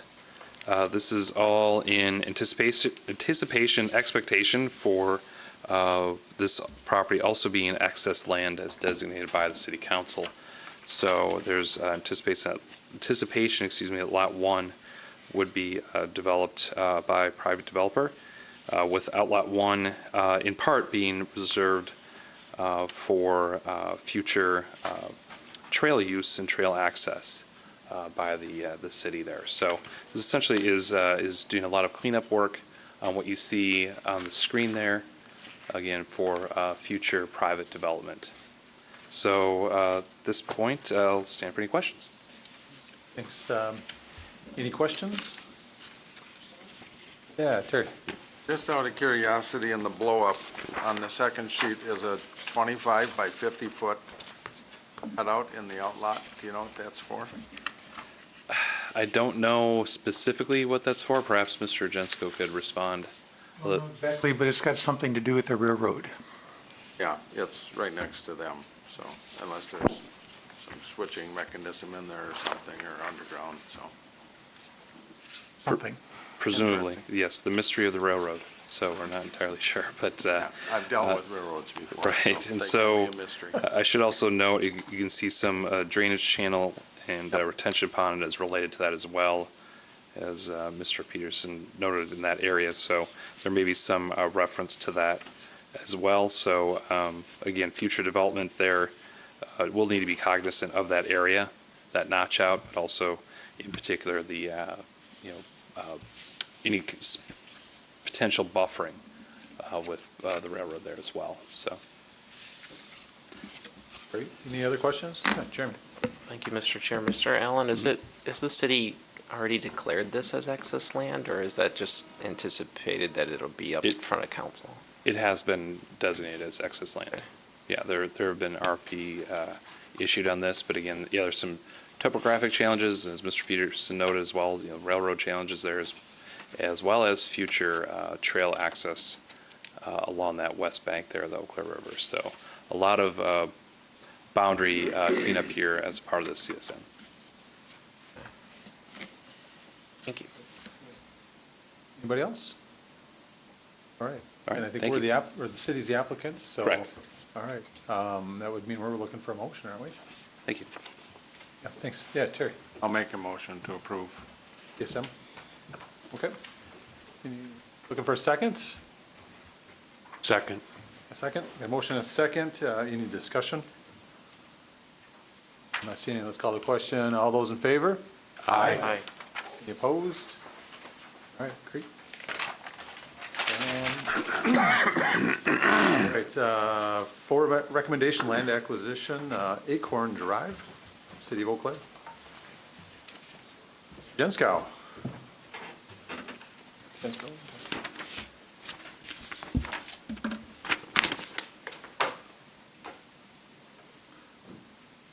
I was requested by our finance department to make this presentation to you this afternoon, so I'll do my best for it. We've been contacted by the owner of these 2 properties here to to purchase that land from them. Originally, they owned these two parcels plus this parcel. They sold that, and now they have retained those, and they retained those with the intent of future development. Now, the problem with that is that when you look at Acorn Drive, it's platted right away to a cul-de-sac, but there's no improvements there. It's a wooded area. It gets further complicated because what you see on this map in the gray is in the town of Washington. What's white, yellow, and green is in the city of Eau Claire. And so for this to develop, it would require some sort of agreement between the developer, the town, and the city. In addition, 4 of the parcels, this one, this one, this one, and this one, are owned by the adjacent properties. It's our understanding that those properties bought those parcels to keep the development from happening. So we don't see anything happening here in the near term. The city acquired these 3 green parcels through the tax deeds. They didn't pay the taxes. They went on to the county. They reverted to the county for taxes, and then they revert to us because they're in the city. This property owner approached us to avoid having the same thing happen. They don't want to wait any longer for development, and so the price being offered is what is the assessed, what's being assessed for taxes on those properties. So the item before you is to make a recommendation to the city council to purchase those lots from that property owner. Any questions for John? I don't see any. This is not open for public discussion, so this would be something we'd be looking for a motion. Craig? So moved. All right, got a motion?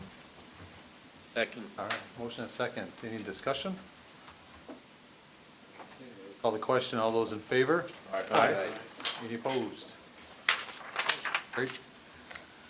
Next one, we've got another public discussion for approval, acquisition of 1397 Zephyr Hill.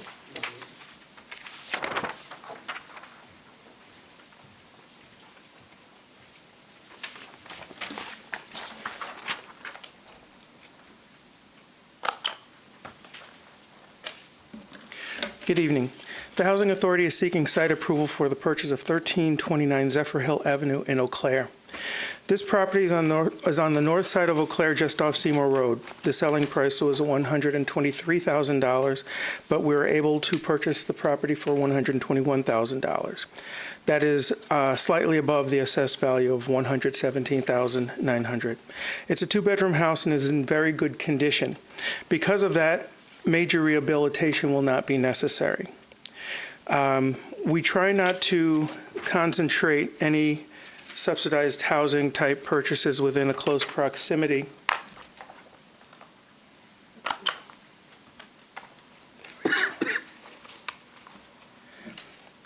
To one another when we make our purchases. The Housing Authority owns and manages Park Tower townhouses and 1 unit at 2814 Arbutus Drive. That's this one and this one. This is the purchase of the property that we intend to purchase. However, the unit on Zephyr Hill will not be used as a rental but sold in our homeownership program to a first-time home buyer. We plan to use the Housing Authority homeownership funds to complete the purchase. And we are here before you tonight because by state law, the Plan Commission has to provide site approval for any public housing purchases. And I'd be happy to answer any questions. Thank you. I always forget your name. I'm sorry. Oh, I'm sorry. My name is Keith Jonathan. Yeah, I'm the director thanks. of the Housing Authority. Yeah, thanks. I've got a real quick one.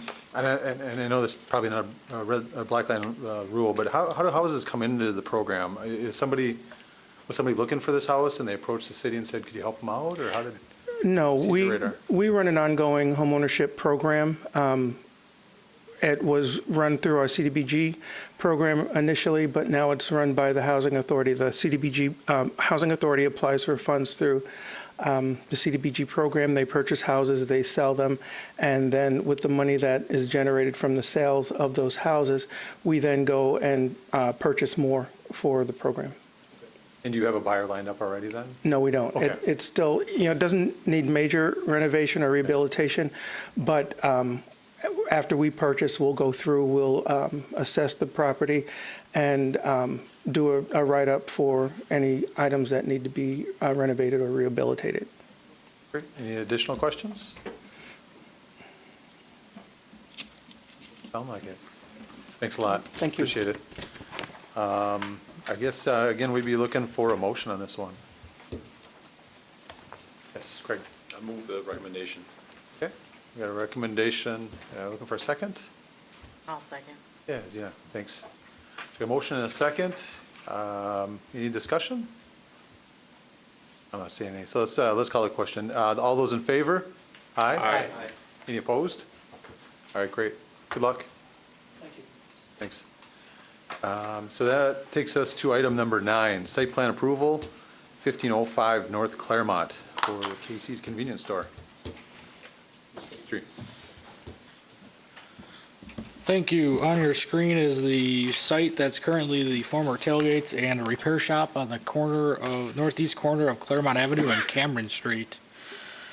The applicant is requesting a site plan for a redevelopment into a Casey's General Store, convenience store with gas station and car wash for the property. Attached in your packet is the narrative floor plan and site plan with building elevations. The property is currently zoned C3P, and that's for retail development. The narrative explains the project for the redevelopment of the site. The site plan shows a 4,620 square foot store facing Claremont Avenue with 14 gas pumps and a car wash. The site plan shows 28 stalls with the requirement of 23 stalls. We do count the 14 stalls at the gas pump. Pedestrian link is provided to the Warden Street is shown on the site plan. The facade of the building facing is masonry with a panel system above the entrance. The facade along Warden Street is more of a sheet metal sheeting panel. The sides are masonry. The landscape plan shows a mixture of street trees and foundation plantings for the site. Would note in there too, this is one of the 5th largest pizza chain in America, and they do now do pizza deliveries. With that being said, they also have a lighting plan in there and fully enclosed trash enclosure. Certified survey map is proposed to combine the 4 lots into one and can be administratively approved. In your packet, the traffic engineering approval of the utilities and grading and drainage is noted. There's a few conditions that need to be met before they can get a building permit. Just running through the slides, site plan, landscape plan, building elevations, and side elevations. There's a few conditions that they have been working on with staff. I would note they are proposing 3 35-foot wide driveways that need to be approved. In the past, typically gas stations typically don't have 35 feet, but they are asking for it, and the Plan Commission would need to find it consistent. They are also will need approval of the grading and drainage. They will need to provide a spill prevention plan. They'll need to do a preliminary TIA, traffic impact analysis, which they have provided to staff. Potentially enter into a development agreement for the TIA. The ground sign needs to be moved to a proper setback. I think it's showing at about approximately 15 feet. That is a larger setback there. And with that, I'll be happy to answer any questions. Thanks. Any questions? Yes, Terry. As long as you have that slide up there, Ryan. The signing approval by permit from staff, Yeah, that is correct. does that include those 2 small ones too? It or- does, yes, sir. Okay. And secondly, you said there weren't very many gas stations that we approved a 35-foot driveway. We did one for a Quick Trip on the far west side that was for the trucks turning, but previously to Out by that. the North Crossing. That is correct, sir, but previous to that, I'm not aware of any, but Mr. Jensko may know of some other ones. Is there any reason this makes this special, that they need 35 feet? I'll let Mr. Jensko answer that question. Usually the width of the driveway is at the request of the developer, so some of them just look at our code and say 30 feet, that's what we'll do. In this particular case, though, I would support at a minimum the one closest to Cameron, because at that point, there may be some periods a day where the traffic will back up Warden at Cameron, and so cars will want to be able to turn left instead of waiting for all the cars trying to turn right to get down to Cameron. So I could see that being a right out, left out, and then a lane in. The others, maybe not as important for those to be 35, but you might have delivery trucks coming in through there and the tanker trucks with the fuel. And in those particular locations, we don't see it as an issue. We wouldn't object to those being what they're proposing. But at a minimum, the one closest to Cameron should be what they're proposing. Okay, but with other gas station, convenience stores, or pizza chains, gas stations, whatever, they've got tanker trucks and deliveries coming in too, and they feel they don't need 35 feet for their other entrances. So I concur with what you're saying about the one closest to Cameron. That probably could be 35, where the others really, I don't see a need for it.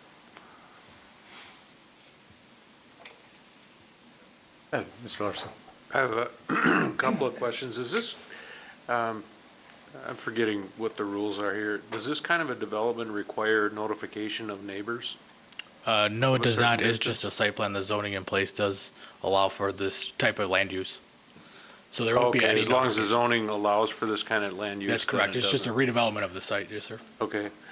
The other issue that I am a little concerned about is on the driveway entrance, the furthest from Cameron Street on Warden Street. The first one, closest to Cameron Street, empties out to a business, I believe. Across the street is Planet Hydraulics and Auto Value. Pretty sure that's where that driveway would come out. The other one comes out directly across from a residence. And so, especially after dark, and in the wintertime, it gets dark pretty early. Every car that comes out of that driveway is going to be shining its headlights directly into the living room of that house across the street. And maybe this is a better question for the developer, but could that entrance be onto the North Claremont Avenue frontage road instead of onto Warden Street? Yeah, I would like the applicant address that. He is Okay. present, so. Any other questions for Ryan? Is that an access rate? Yeah, Jeremy. Yeah, thank you, Mr. Chair and Mr. Petrie. I was wondering, looking at the Cameron Street on the south end of the property here, the property line goes very close to the curb, I see, for that right turn onto North Claremont. And then there's no sidewalk on that section of Cameron Street. But there is a curb cut with a pedestrian signal across North Claremont on the north side. To cross North Claremont, but there's no sidewalk connection adjacent to this property in question. So I was wondering if we could fit in a sidewalk with this project and how we could go about making that happen. If I could add, Mr. Jensko. North Claremont is DOT right-of-way. We have no jurisdiction to require sidewalk within their right-of-way. Yes, a Jeremy, are follow-up you question. thinking about Cameron rather than along the highway? Yeah, I'm What you're talking? I'm thinking at least, potentially the section that is within the city right away there, on Cameron. But then to be able to potentially work with the state somehow to make the final connection as part of this project, it would be nice to be able to actually bring people to the signals that that pedestrians can actuate as it currently stands on that road. I'm just trying to figure out, I know we have a mix of uses here and ownership, but it seems like this is a great opportunity to fill in a gap in the pedestrian network. Yeah, I'm going to have to, well, we can talk to the state about that. When you get to the other side, you're in the town of Union, and so there's no sidewalks over there. And I'm not quite sure where the state right-of-way, where ours stops and where theirs starts. But we can certainly talk about getting something to the intersection. Clearly, we want pedestrian access back into town, and that network is there from Orton going east. But we can talk to the state about that. Okay, thank you. Any other yes, Terry. I would think the state right-of-way pretty much parallels Claremont Avenue.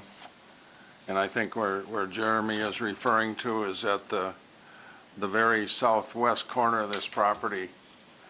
The property lines seem to meet maybe 2-3 feet behind the curb line. And I think what he's after is maybe getting some more room for a future sidewalk there. Yes, it is the town of Union across Claremont, but it may not stay that way forever. And the state has, they've got pedestrian markings across Claremont and the right turn lane from Claremont to the west. So it might not be bad to plan for this now with their site plan for a future sidewalk along the south side of the property, along the north side of Cameron.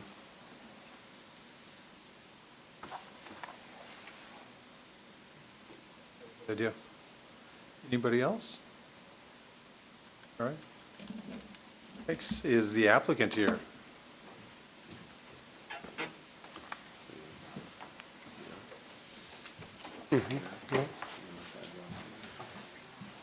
Hello. Good evening. My name is Ryan Swanson. I'm with Arc Design Resources. I'm here on behalf of Casey's General Stores. I'm happy to answer any questions. I'll just take off from a couple of things that have been brought up. To add to what Ryan mentioned, the 10th largest bakery. So if you need donuts, along with your pizza, that's the place to go. One point of clarification on the pumps. There's 7 multi-dispenser or multi-product dispensers. So 7 technically pumps, then they can fill on both sides. So there are 14 fueling positions. So just want to clarify that. It's in the site plan. I didn't know if anybody had a question on that. But regarding the 35-foot drives, it is sort of a standard with this client. It's also based on the fact that many state DOTs have that 35-foot width as kind of their maximum allowed number. So it usually coincides with that as well. The biggest issue really for us is to make sure we can get the trucks in. And Casey's uses a WB67, which is the biggest tractor trailer. They don't have many deliveries. Usually it's about 1 a week. But they use a big truck from a distribution center in Iowa to deliver. So that's why, it's just a little bit wider. It lets the truck turn without making sure it rolls over the curb. And we just did that uniformly on the 3 drives. So that's really the reason, the logic behind it. It's the little delivery truck. The tanker truck's a little bit smaller. That's usually not an issue. Those are pretty standard for most of the fuel users as well. And I thought based on the aerial, the competitor to the north of us had 35-foot drives, but that's just based on the scale, scaling an aerial, so I could be mistaken there. But it's before you for, requested to consider that. The driveway, your driveway question about the neighbor, the one thing I will say, looking at the neighbors across the street, the activity, the noise, which is not much, lighting is all in front of the building. So the building provides a good screen from all that in the front along the highway. Regarding that driveway, you're correct in terms of its location. The one thing I'll say is the grade from, let's see, right about in here it's a high point and then it falls a couple feet, right about here, a couple feet as you go towards Warden. So the cars are traveling, it's not a big hill by any means, but they're going downwards as opposed to upwards. So that would help the lighting there. The concern I would have if we tried to cut through would be the closeness to the intersection, as well as it would interfere with our car wash queuing here, which is the entrance for the car wash. We would need space for cars to queue. That would cut right into that. So I'd be concerned with that in terms of a layout perspective.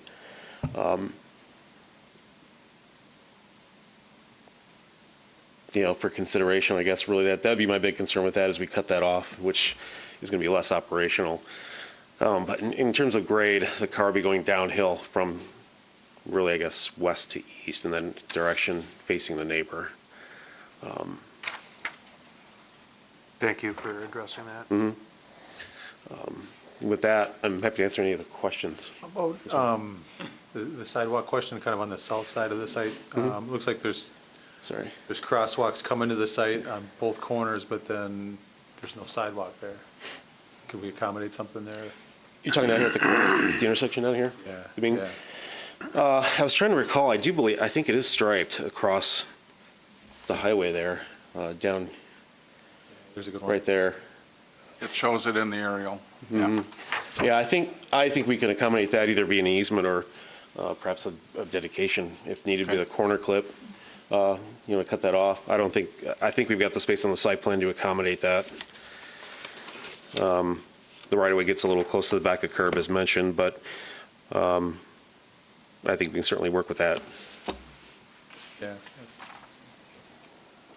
Guess we're gonna, okay. Any other questions? I don't see any. You want to open this one up for public comment? Site plans, okay. Okay.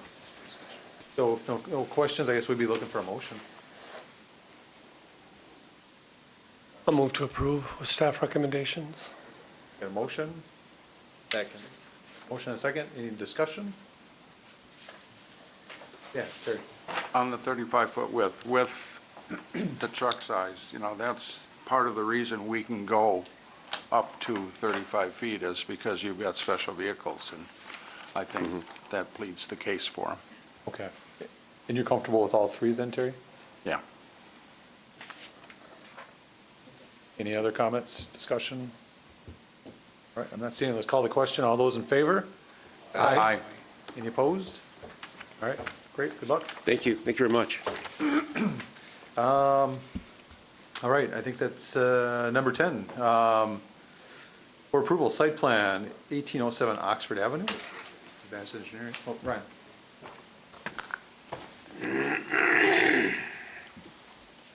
Thank you again. This is a site plan to expand the parking lot for the brewing project, 1807 Oxford Avenue. RDA is the current owner of the parcel. The brewing project did have an option on it, and they are going to go forward with that option. In your packet is the proposed parking lot expansion. Property is currently zoned I-1 for a brewery. The site plan shows a 35 stall addition to the parking lot to the south. The original site plan for the brewery noted 29 stalls, which was based on the seating of the taste room, and 3 stalls based on the employees. However, with the demand and the need for more parking was acknowledged by the success of the building, they are requesting a larger parking lot expansion. In addition, Oxford Avenue currently does not have any on-street parking within the corridor. Again, the RDA has approved the request for the sale of the lot and for the land use of a parking lot. During the construction last year, they did add 24 bicycle racks or stalls provided to the site off the trail. And they do understand their demand of their customers that most people hopefully will be walking or biking to the facility. The proposed lighting poles do appear to be in compliance with the city standards.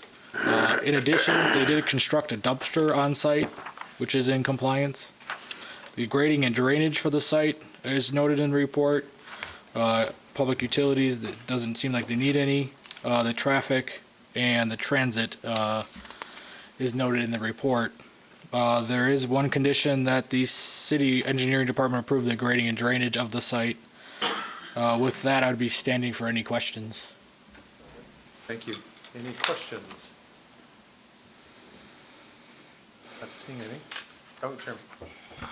Yeah, thank you, Mr. Chair. Mr. Petrie, is there a way to, do you think there would be space to put additional trees in this area, particularly on the north between the bike trail and the parking lot? I see there's a lot going on in that kind of narrow corridor already. Yeah, I would defer that to the applicant. My understanding of that area is the drainage area, but not most ideal for trees, but the applicant may know. Additional questions? Okay, I'm not seeing any. Thanks. Is the applicant here?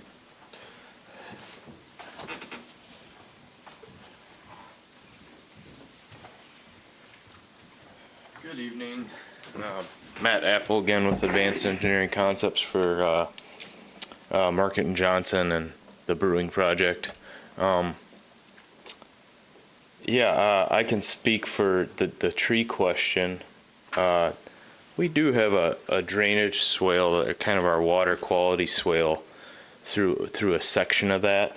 There might be some space there for trees, but ideally we sloped it away from the bike path for about half the section there, and then another section, the rest of the section is a grass swale.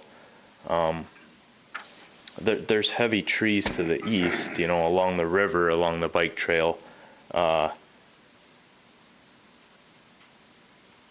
I'd have to find out, if they'd be open to that. Any other questions?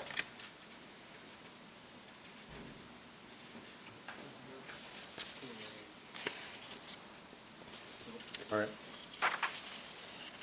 We're all running out of steam here tonight. We have the typical street trees along Oxford, and I think those would be coming in with the redevelopment of Oxford. I thought that was what happened with the brewing project's first phase. Those weren't put in place yet and were deferred till the street reconstruction project in next year. So. Yeah, James. Thank you. I do have one question. There's a kind of a temporary lot to the north of the building. Does that go away at the end of this project? Yes, I believe so. I believe that's owned by the RDA still.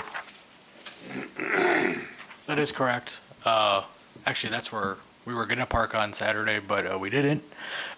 We went to this facility on Saturday. I can tell you that the entire parking lot was full, and obviously there's no street parking, but the RDA does own the property to the north, and that would be suited for development going forward.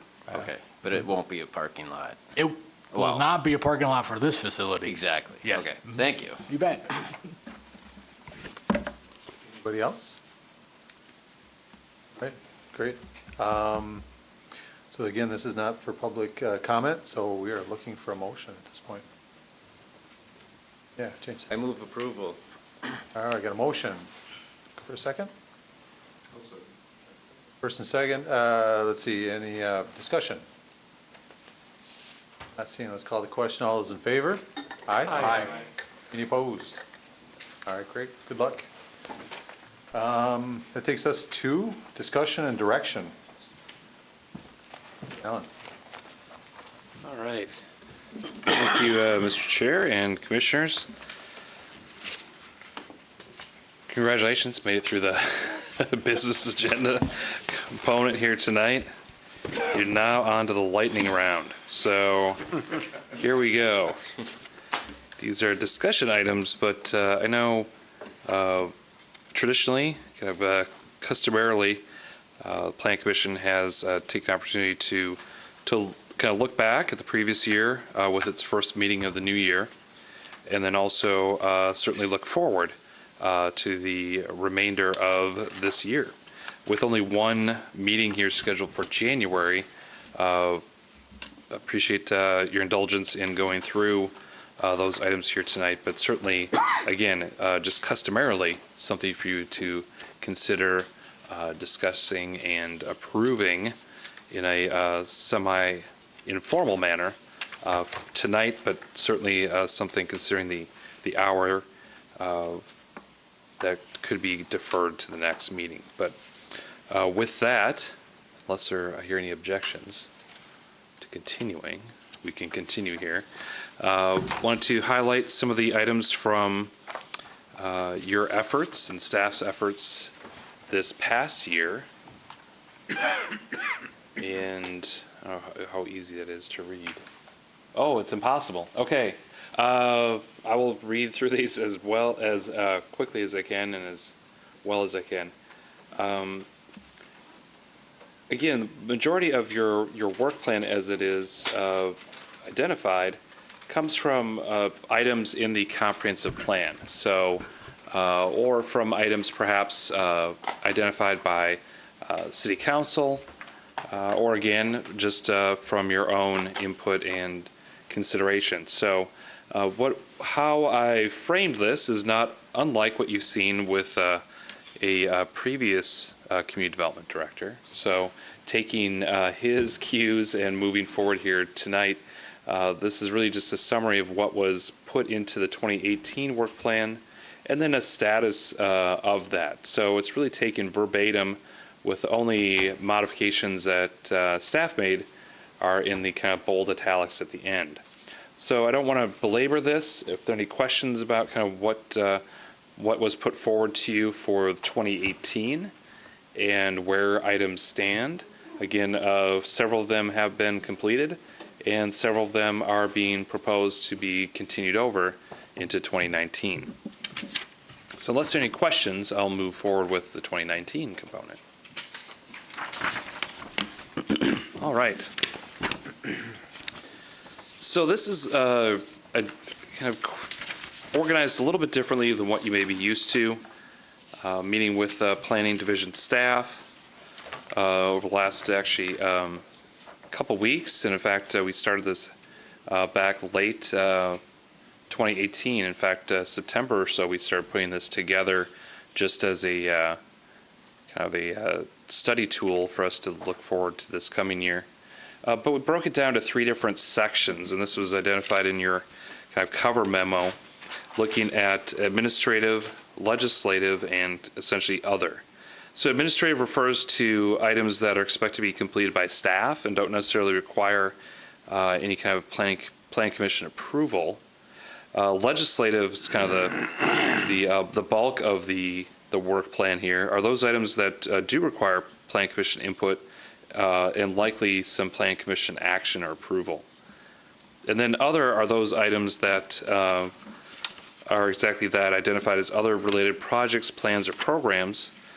I call it kind of tangential items that may not be explicitly identified in the comprehensive plan, or but may involve some plan commission input or some staff participation. So these are kind of the catch-all things that you may be involved in, perhaps in other efforts from your other roles, or items that staff will be involved in from our other efforts and roles, or things that other departments are involved in as well that may have some intersecting components that you may see here in the coming year. So with that, I'll kind of walk through these just as quickly as I can and pause if there are any questions, but feel free, Mr. Chair, to kind of just jump in and interrupt me as things come up as we go through this here. Again, administrative, a lot of these things are just continuing ongoing annual items, a number of items that Pat Ivory, senior planner, has put together for us with a lot of his data and GIS expertise. Those being the annual development newsletter, kind of major accomplishments, development map, and report that goes with that. So these are things that just identifying some of those quarters, and I should mention this as well. When you see Q1, Q2, Q3, Q4, those are exactly that kind of quarters of the year. Those seem to be the easiest to identify rather than just kind of seasons of, spring, summer, fall, winter. It's mostly for my ability to focus on these things. Again, it also matches kind of the budget year as well. So you talk about quarter one be January, February, March, for example. For me, I always get confused when somebody says winter. Is that now or is that the end of the year? And again, so this is just try to make it a little bit more consistent with, for example, our budgeting calendar. If there are specific questions about any of these, certainly happy to answer them as well. Modernizing staff reports, you've already seen a little bit of this already happening. Putting the logo on there, a little bit different header, a little bit different organization, that first page. You'll be seeing a little bit more of that happening in a more comprehensive fashion here in the next couple months. Many thanks to Ryan for helping coordinate a lot of that as well.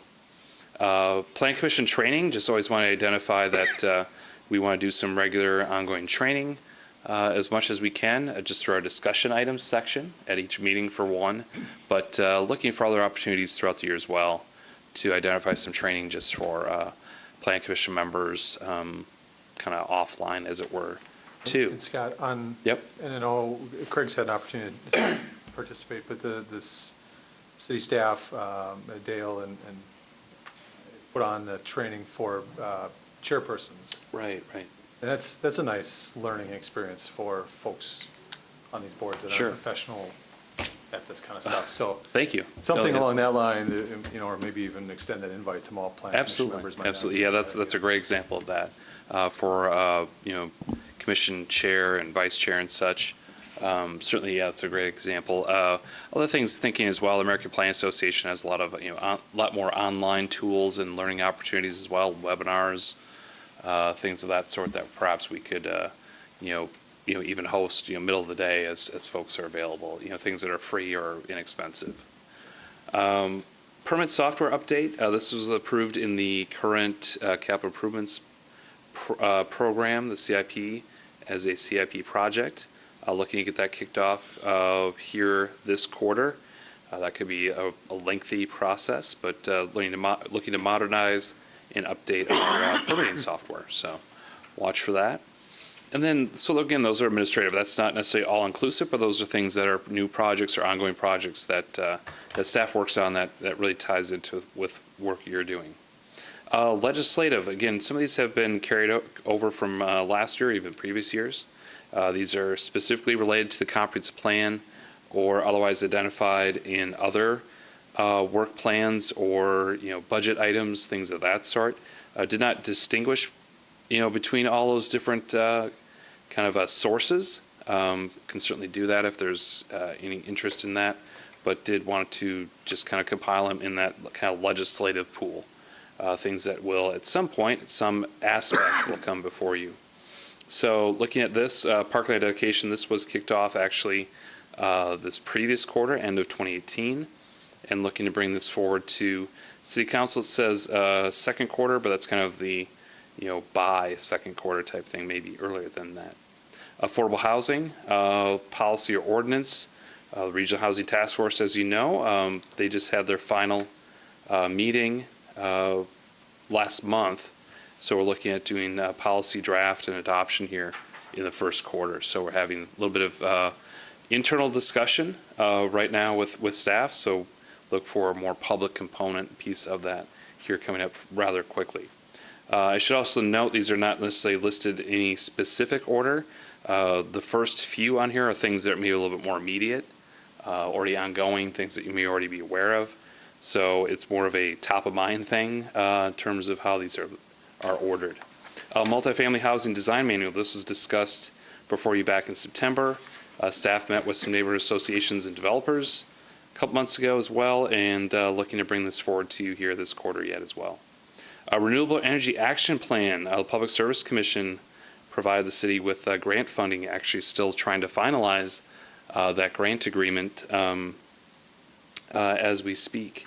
And so looking at having a steering committee formed here quickly, shortly, and we'll be looking for 1 to 2 Plan Commission representatives. So think about your potential interest and availability for that. I don't have a good handle on necessarily how many meetings that may be, but we're anticipating several to start, and then a little bit less immediate and frequent following that. So this was awarded to us this last quarter. Currently, again, looking to launch that here in the next month or two whenever Public Service Commission, and they're mentioning the Department of Energy also needing to give their approvals. Nobody wants to say it has anything to do with a certain government shutdown. They're saying it's for other reasons, but those other reasons seem a little bit more thinly veiled. But that's just my opinion at this point. But from what we've been told, it has to do with some of the review of different criteria, kind of formulating the grant projects itself from the Department of Energy. So regardless, federal dollars are involved. So shutdown or not, there's just a little bit longer timeline that's been identified here. That being the case, we're supposed to have it completed by the end of the year. That may likely be extended based on the timeline there. So just a little op-ed for you there. Net Zero Energy Construction Guide. This goes with that REAP, we're calling it, Renewable Energy Action Plan. It's a guide, kind of a toolkit, looking to have for builders and developers. And again, looking to adopt that as a part of that Renewable Energy Action Plan by the end of the year. Commercial design guidelines, very much like the multifamily housing design manual. We kind of got that a little bit of discussion was done late last year. A draft plan or a draft document was created with the help of some interns back kind of late 2017, early 2018. And we're hope to bring something to you a little bit later this year. So it's not necessarily, it's not a priority, but it's something that is kind of ongoing here during the year. Third Ward Neighborhood Plan update. This is a little bit more immediate. That's been ongoing with their steering committee for quite a while, and looking to finalize that here in the next couple months. Block 7, you may be seeing some site plans or other development review applications before you here as early as this spring, say Q1, Q2. That's more of a spring kind of concept. Still working through things with the developer right now with the development agreement with RDA.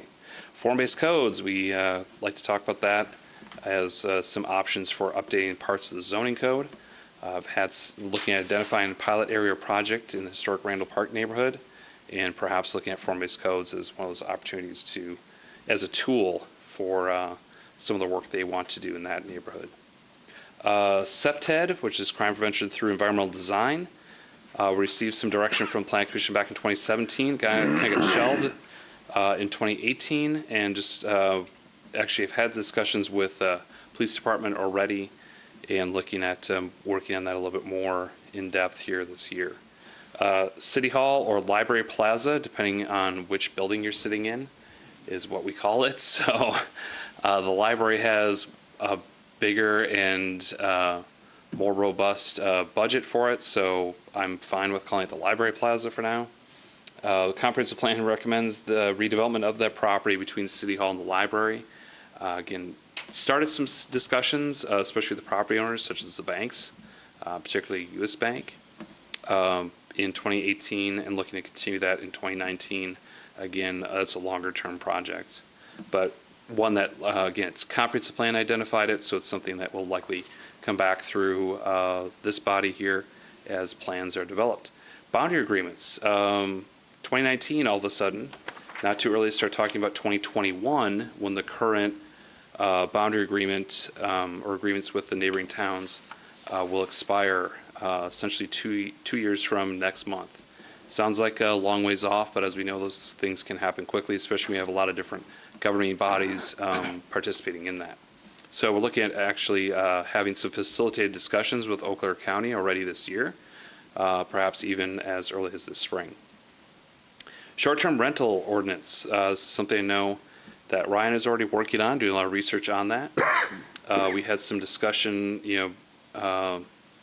in a kind of on the periphery with you a little bit several months ago. Eau Claire County is currently updated their tourist rooming houses ordinance, which is a very unique and specialized terminology, but they're again dealing with the licensing side of things. So we're looking to update our city codes to match theirs, but also be a little bit more inclusive, perhaps as early as this first quarter here in the next couple of months.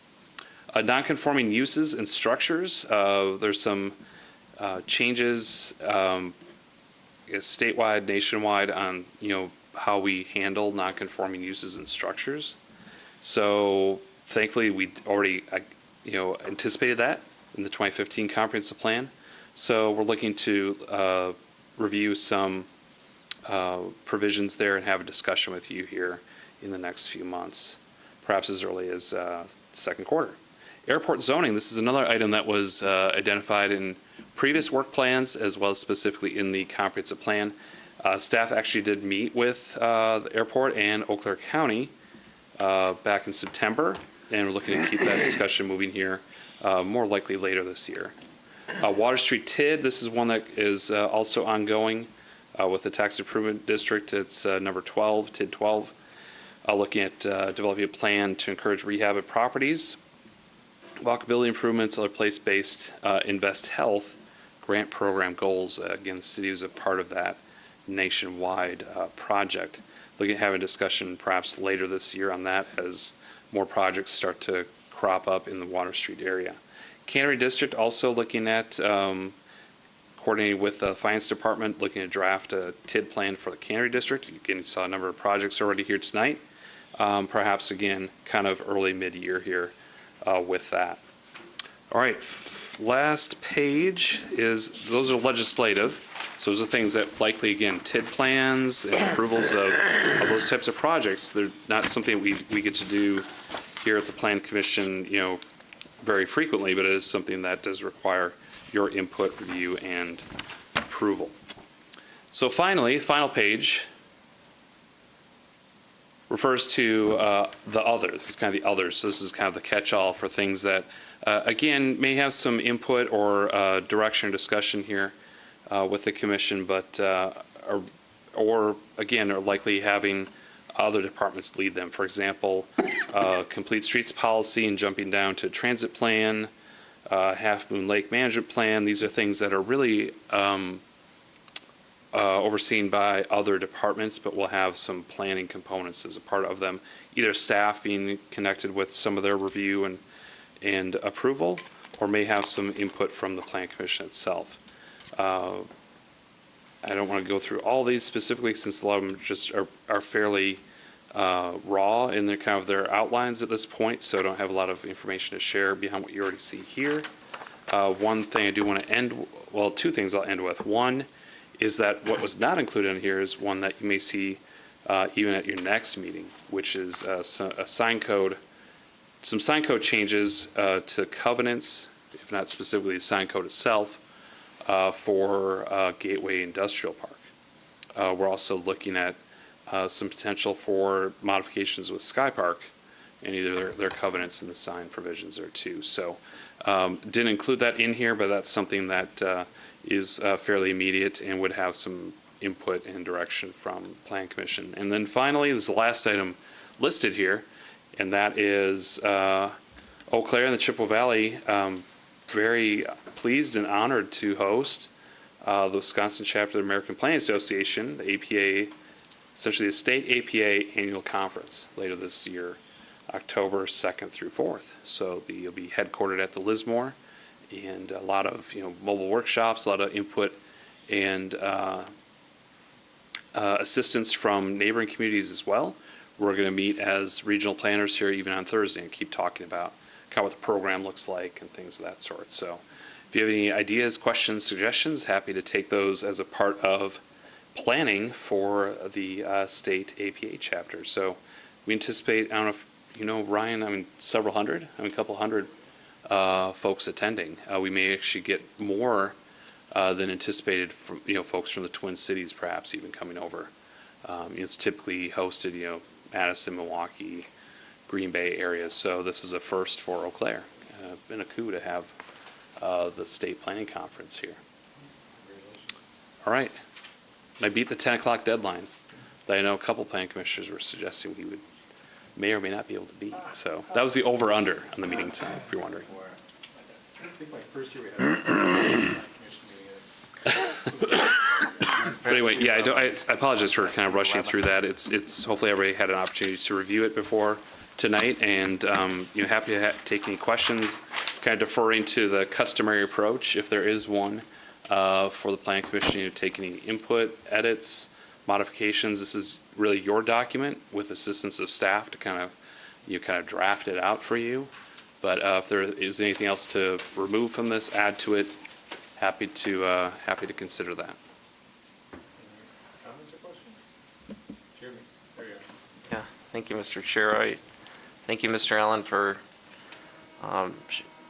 explaining all of that for us. It was very helpful when I first started to have the document from last year. There's a few things that have come up in other city commissions and in some cases at city council that kind of make me think about some additional items here that I'll pose at this meeting for consideration to the work plan for 2019. One of them was in the work plan for the Bicycle Pedestrian Advisory Committee, which was just approved by City Council. And that was to explore requiring bicycle parking for special events.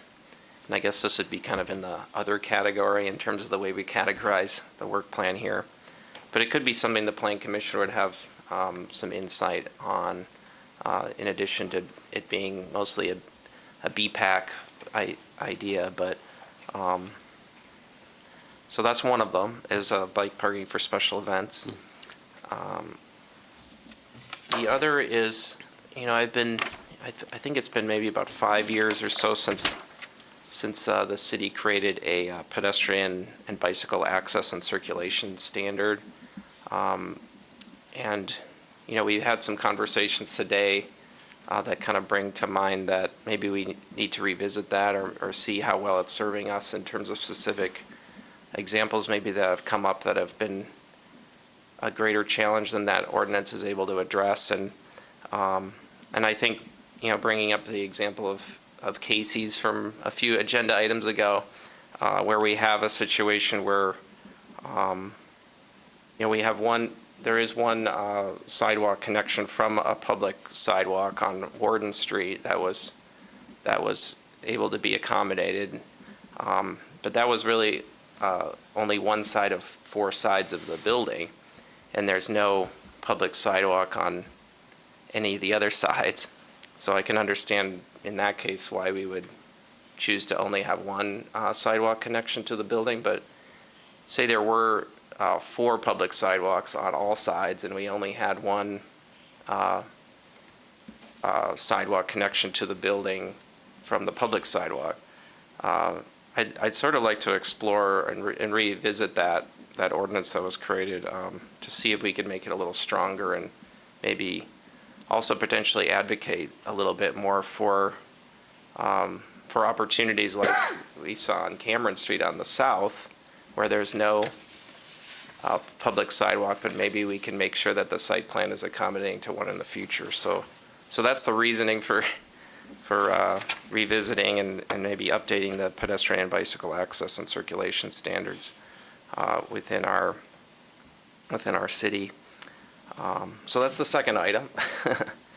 The third is actually kind of related to some conversations we've had at the city council level about public input opportunities. And the Plan Commission does not currently have a set public comment period that's more general, that kind of is a catch-all for the items that maybe do not have an explicit public hearing associated with them on the agenda. So just something that maybe we could spur some conversation about this year is whether that's necessary to have a public comment period, and presumably it would be at the beginning of the agenda because we vote the same night.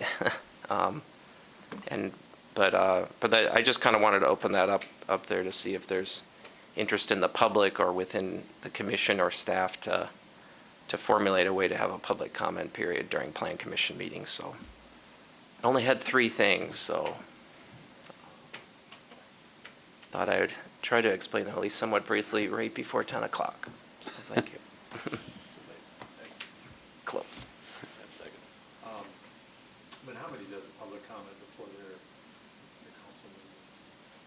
And they don't allow you to speak when you're there for an item, if I remember right. I've been there a couple times. It's kind of awkward. So that's my 2 cents. Okay. But that's all their items too. You get public comment right Right. away, and you just post it down, and then they just go. And I know it's something, and staff is certainly happy to research that and see what opportunities are out there for that. That's something, obviously just advocate adding it for the next agenda. But yeah, it's certainly something we can research and see what opportunities and options could be considered, if state statute has anything to say with that. But, it may be an opportunity, reviewing bylaws even as well for the Plan Commission. That might be something, I don't say to open up the whole bylaws, but, that would be something to be considered perhaps as a part of that, kind of how you hold your meetings and conduct your business. But yeah, certainly the other items, the bike parking for special events, BPAC, you're referencing back to other commissions and committees, boards, work plans. Certainly something that makes sense to put in the other section. And then looking at, revisiting kind of the pedestrian access, pedestrian bicycle access circulation standards as part of ordinance update. We could certainly put that in the legislative section. Any other, ordinance considerations or updates? That's why you wanted to mention the sign code as well. That's something that's going to be looked at, in particular with the industrial parks or business parks.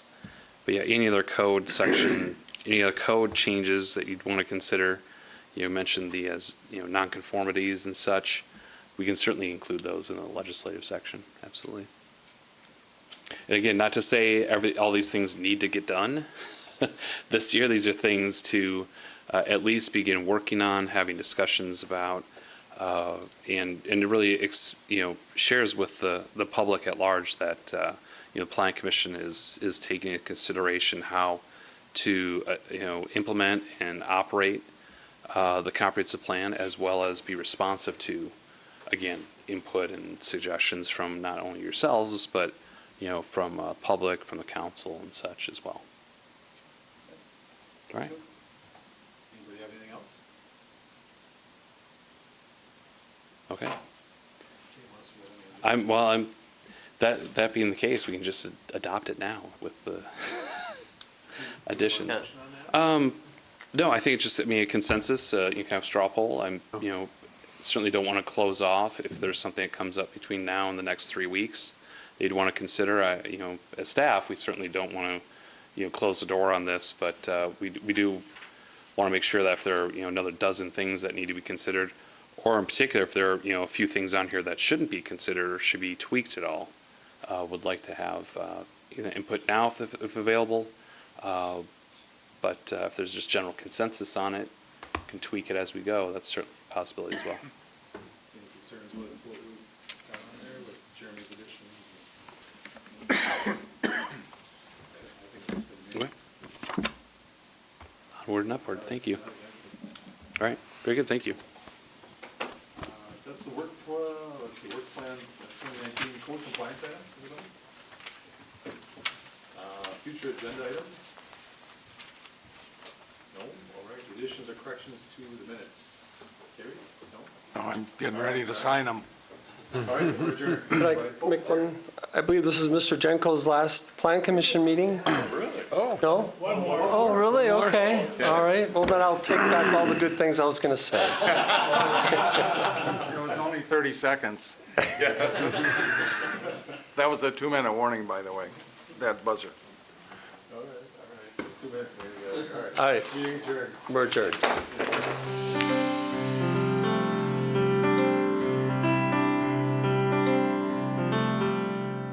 This program was brought to you by a cooperation between Newsworks and the City of Eau Claire.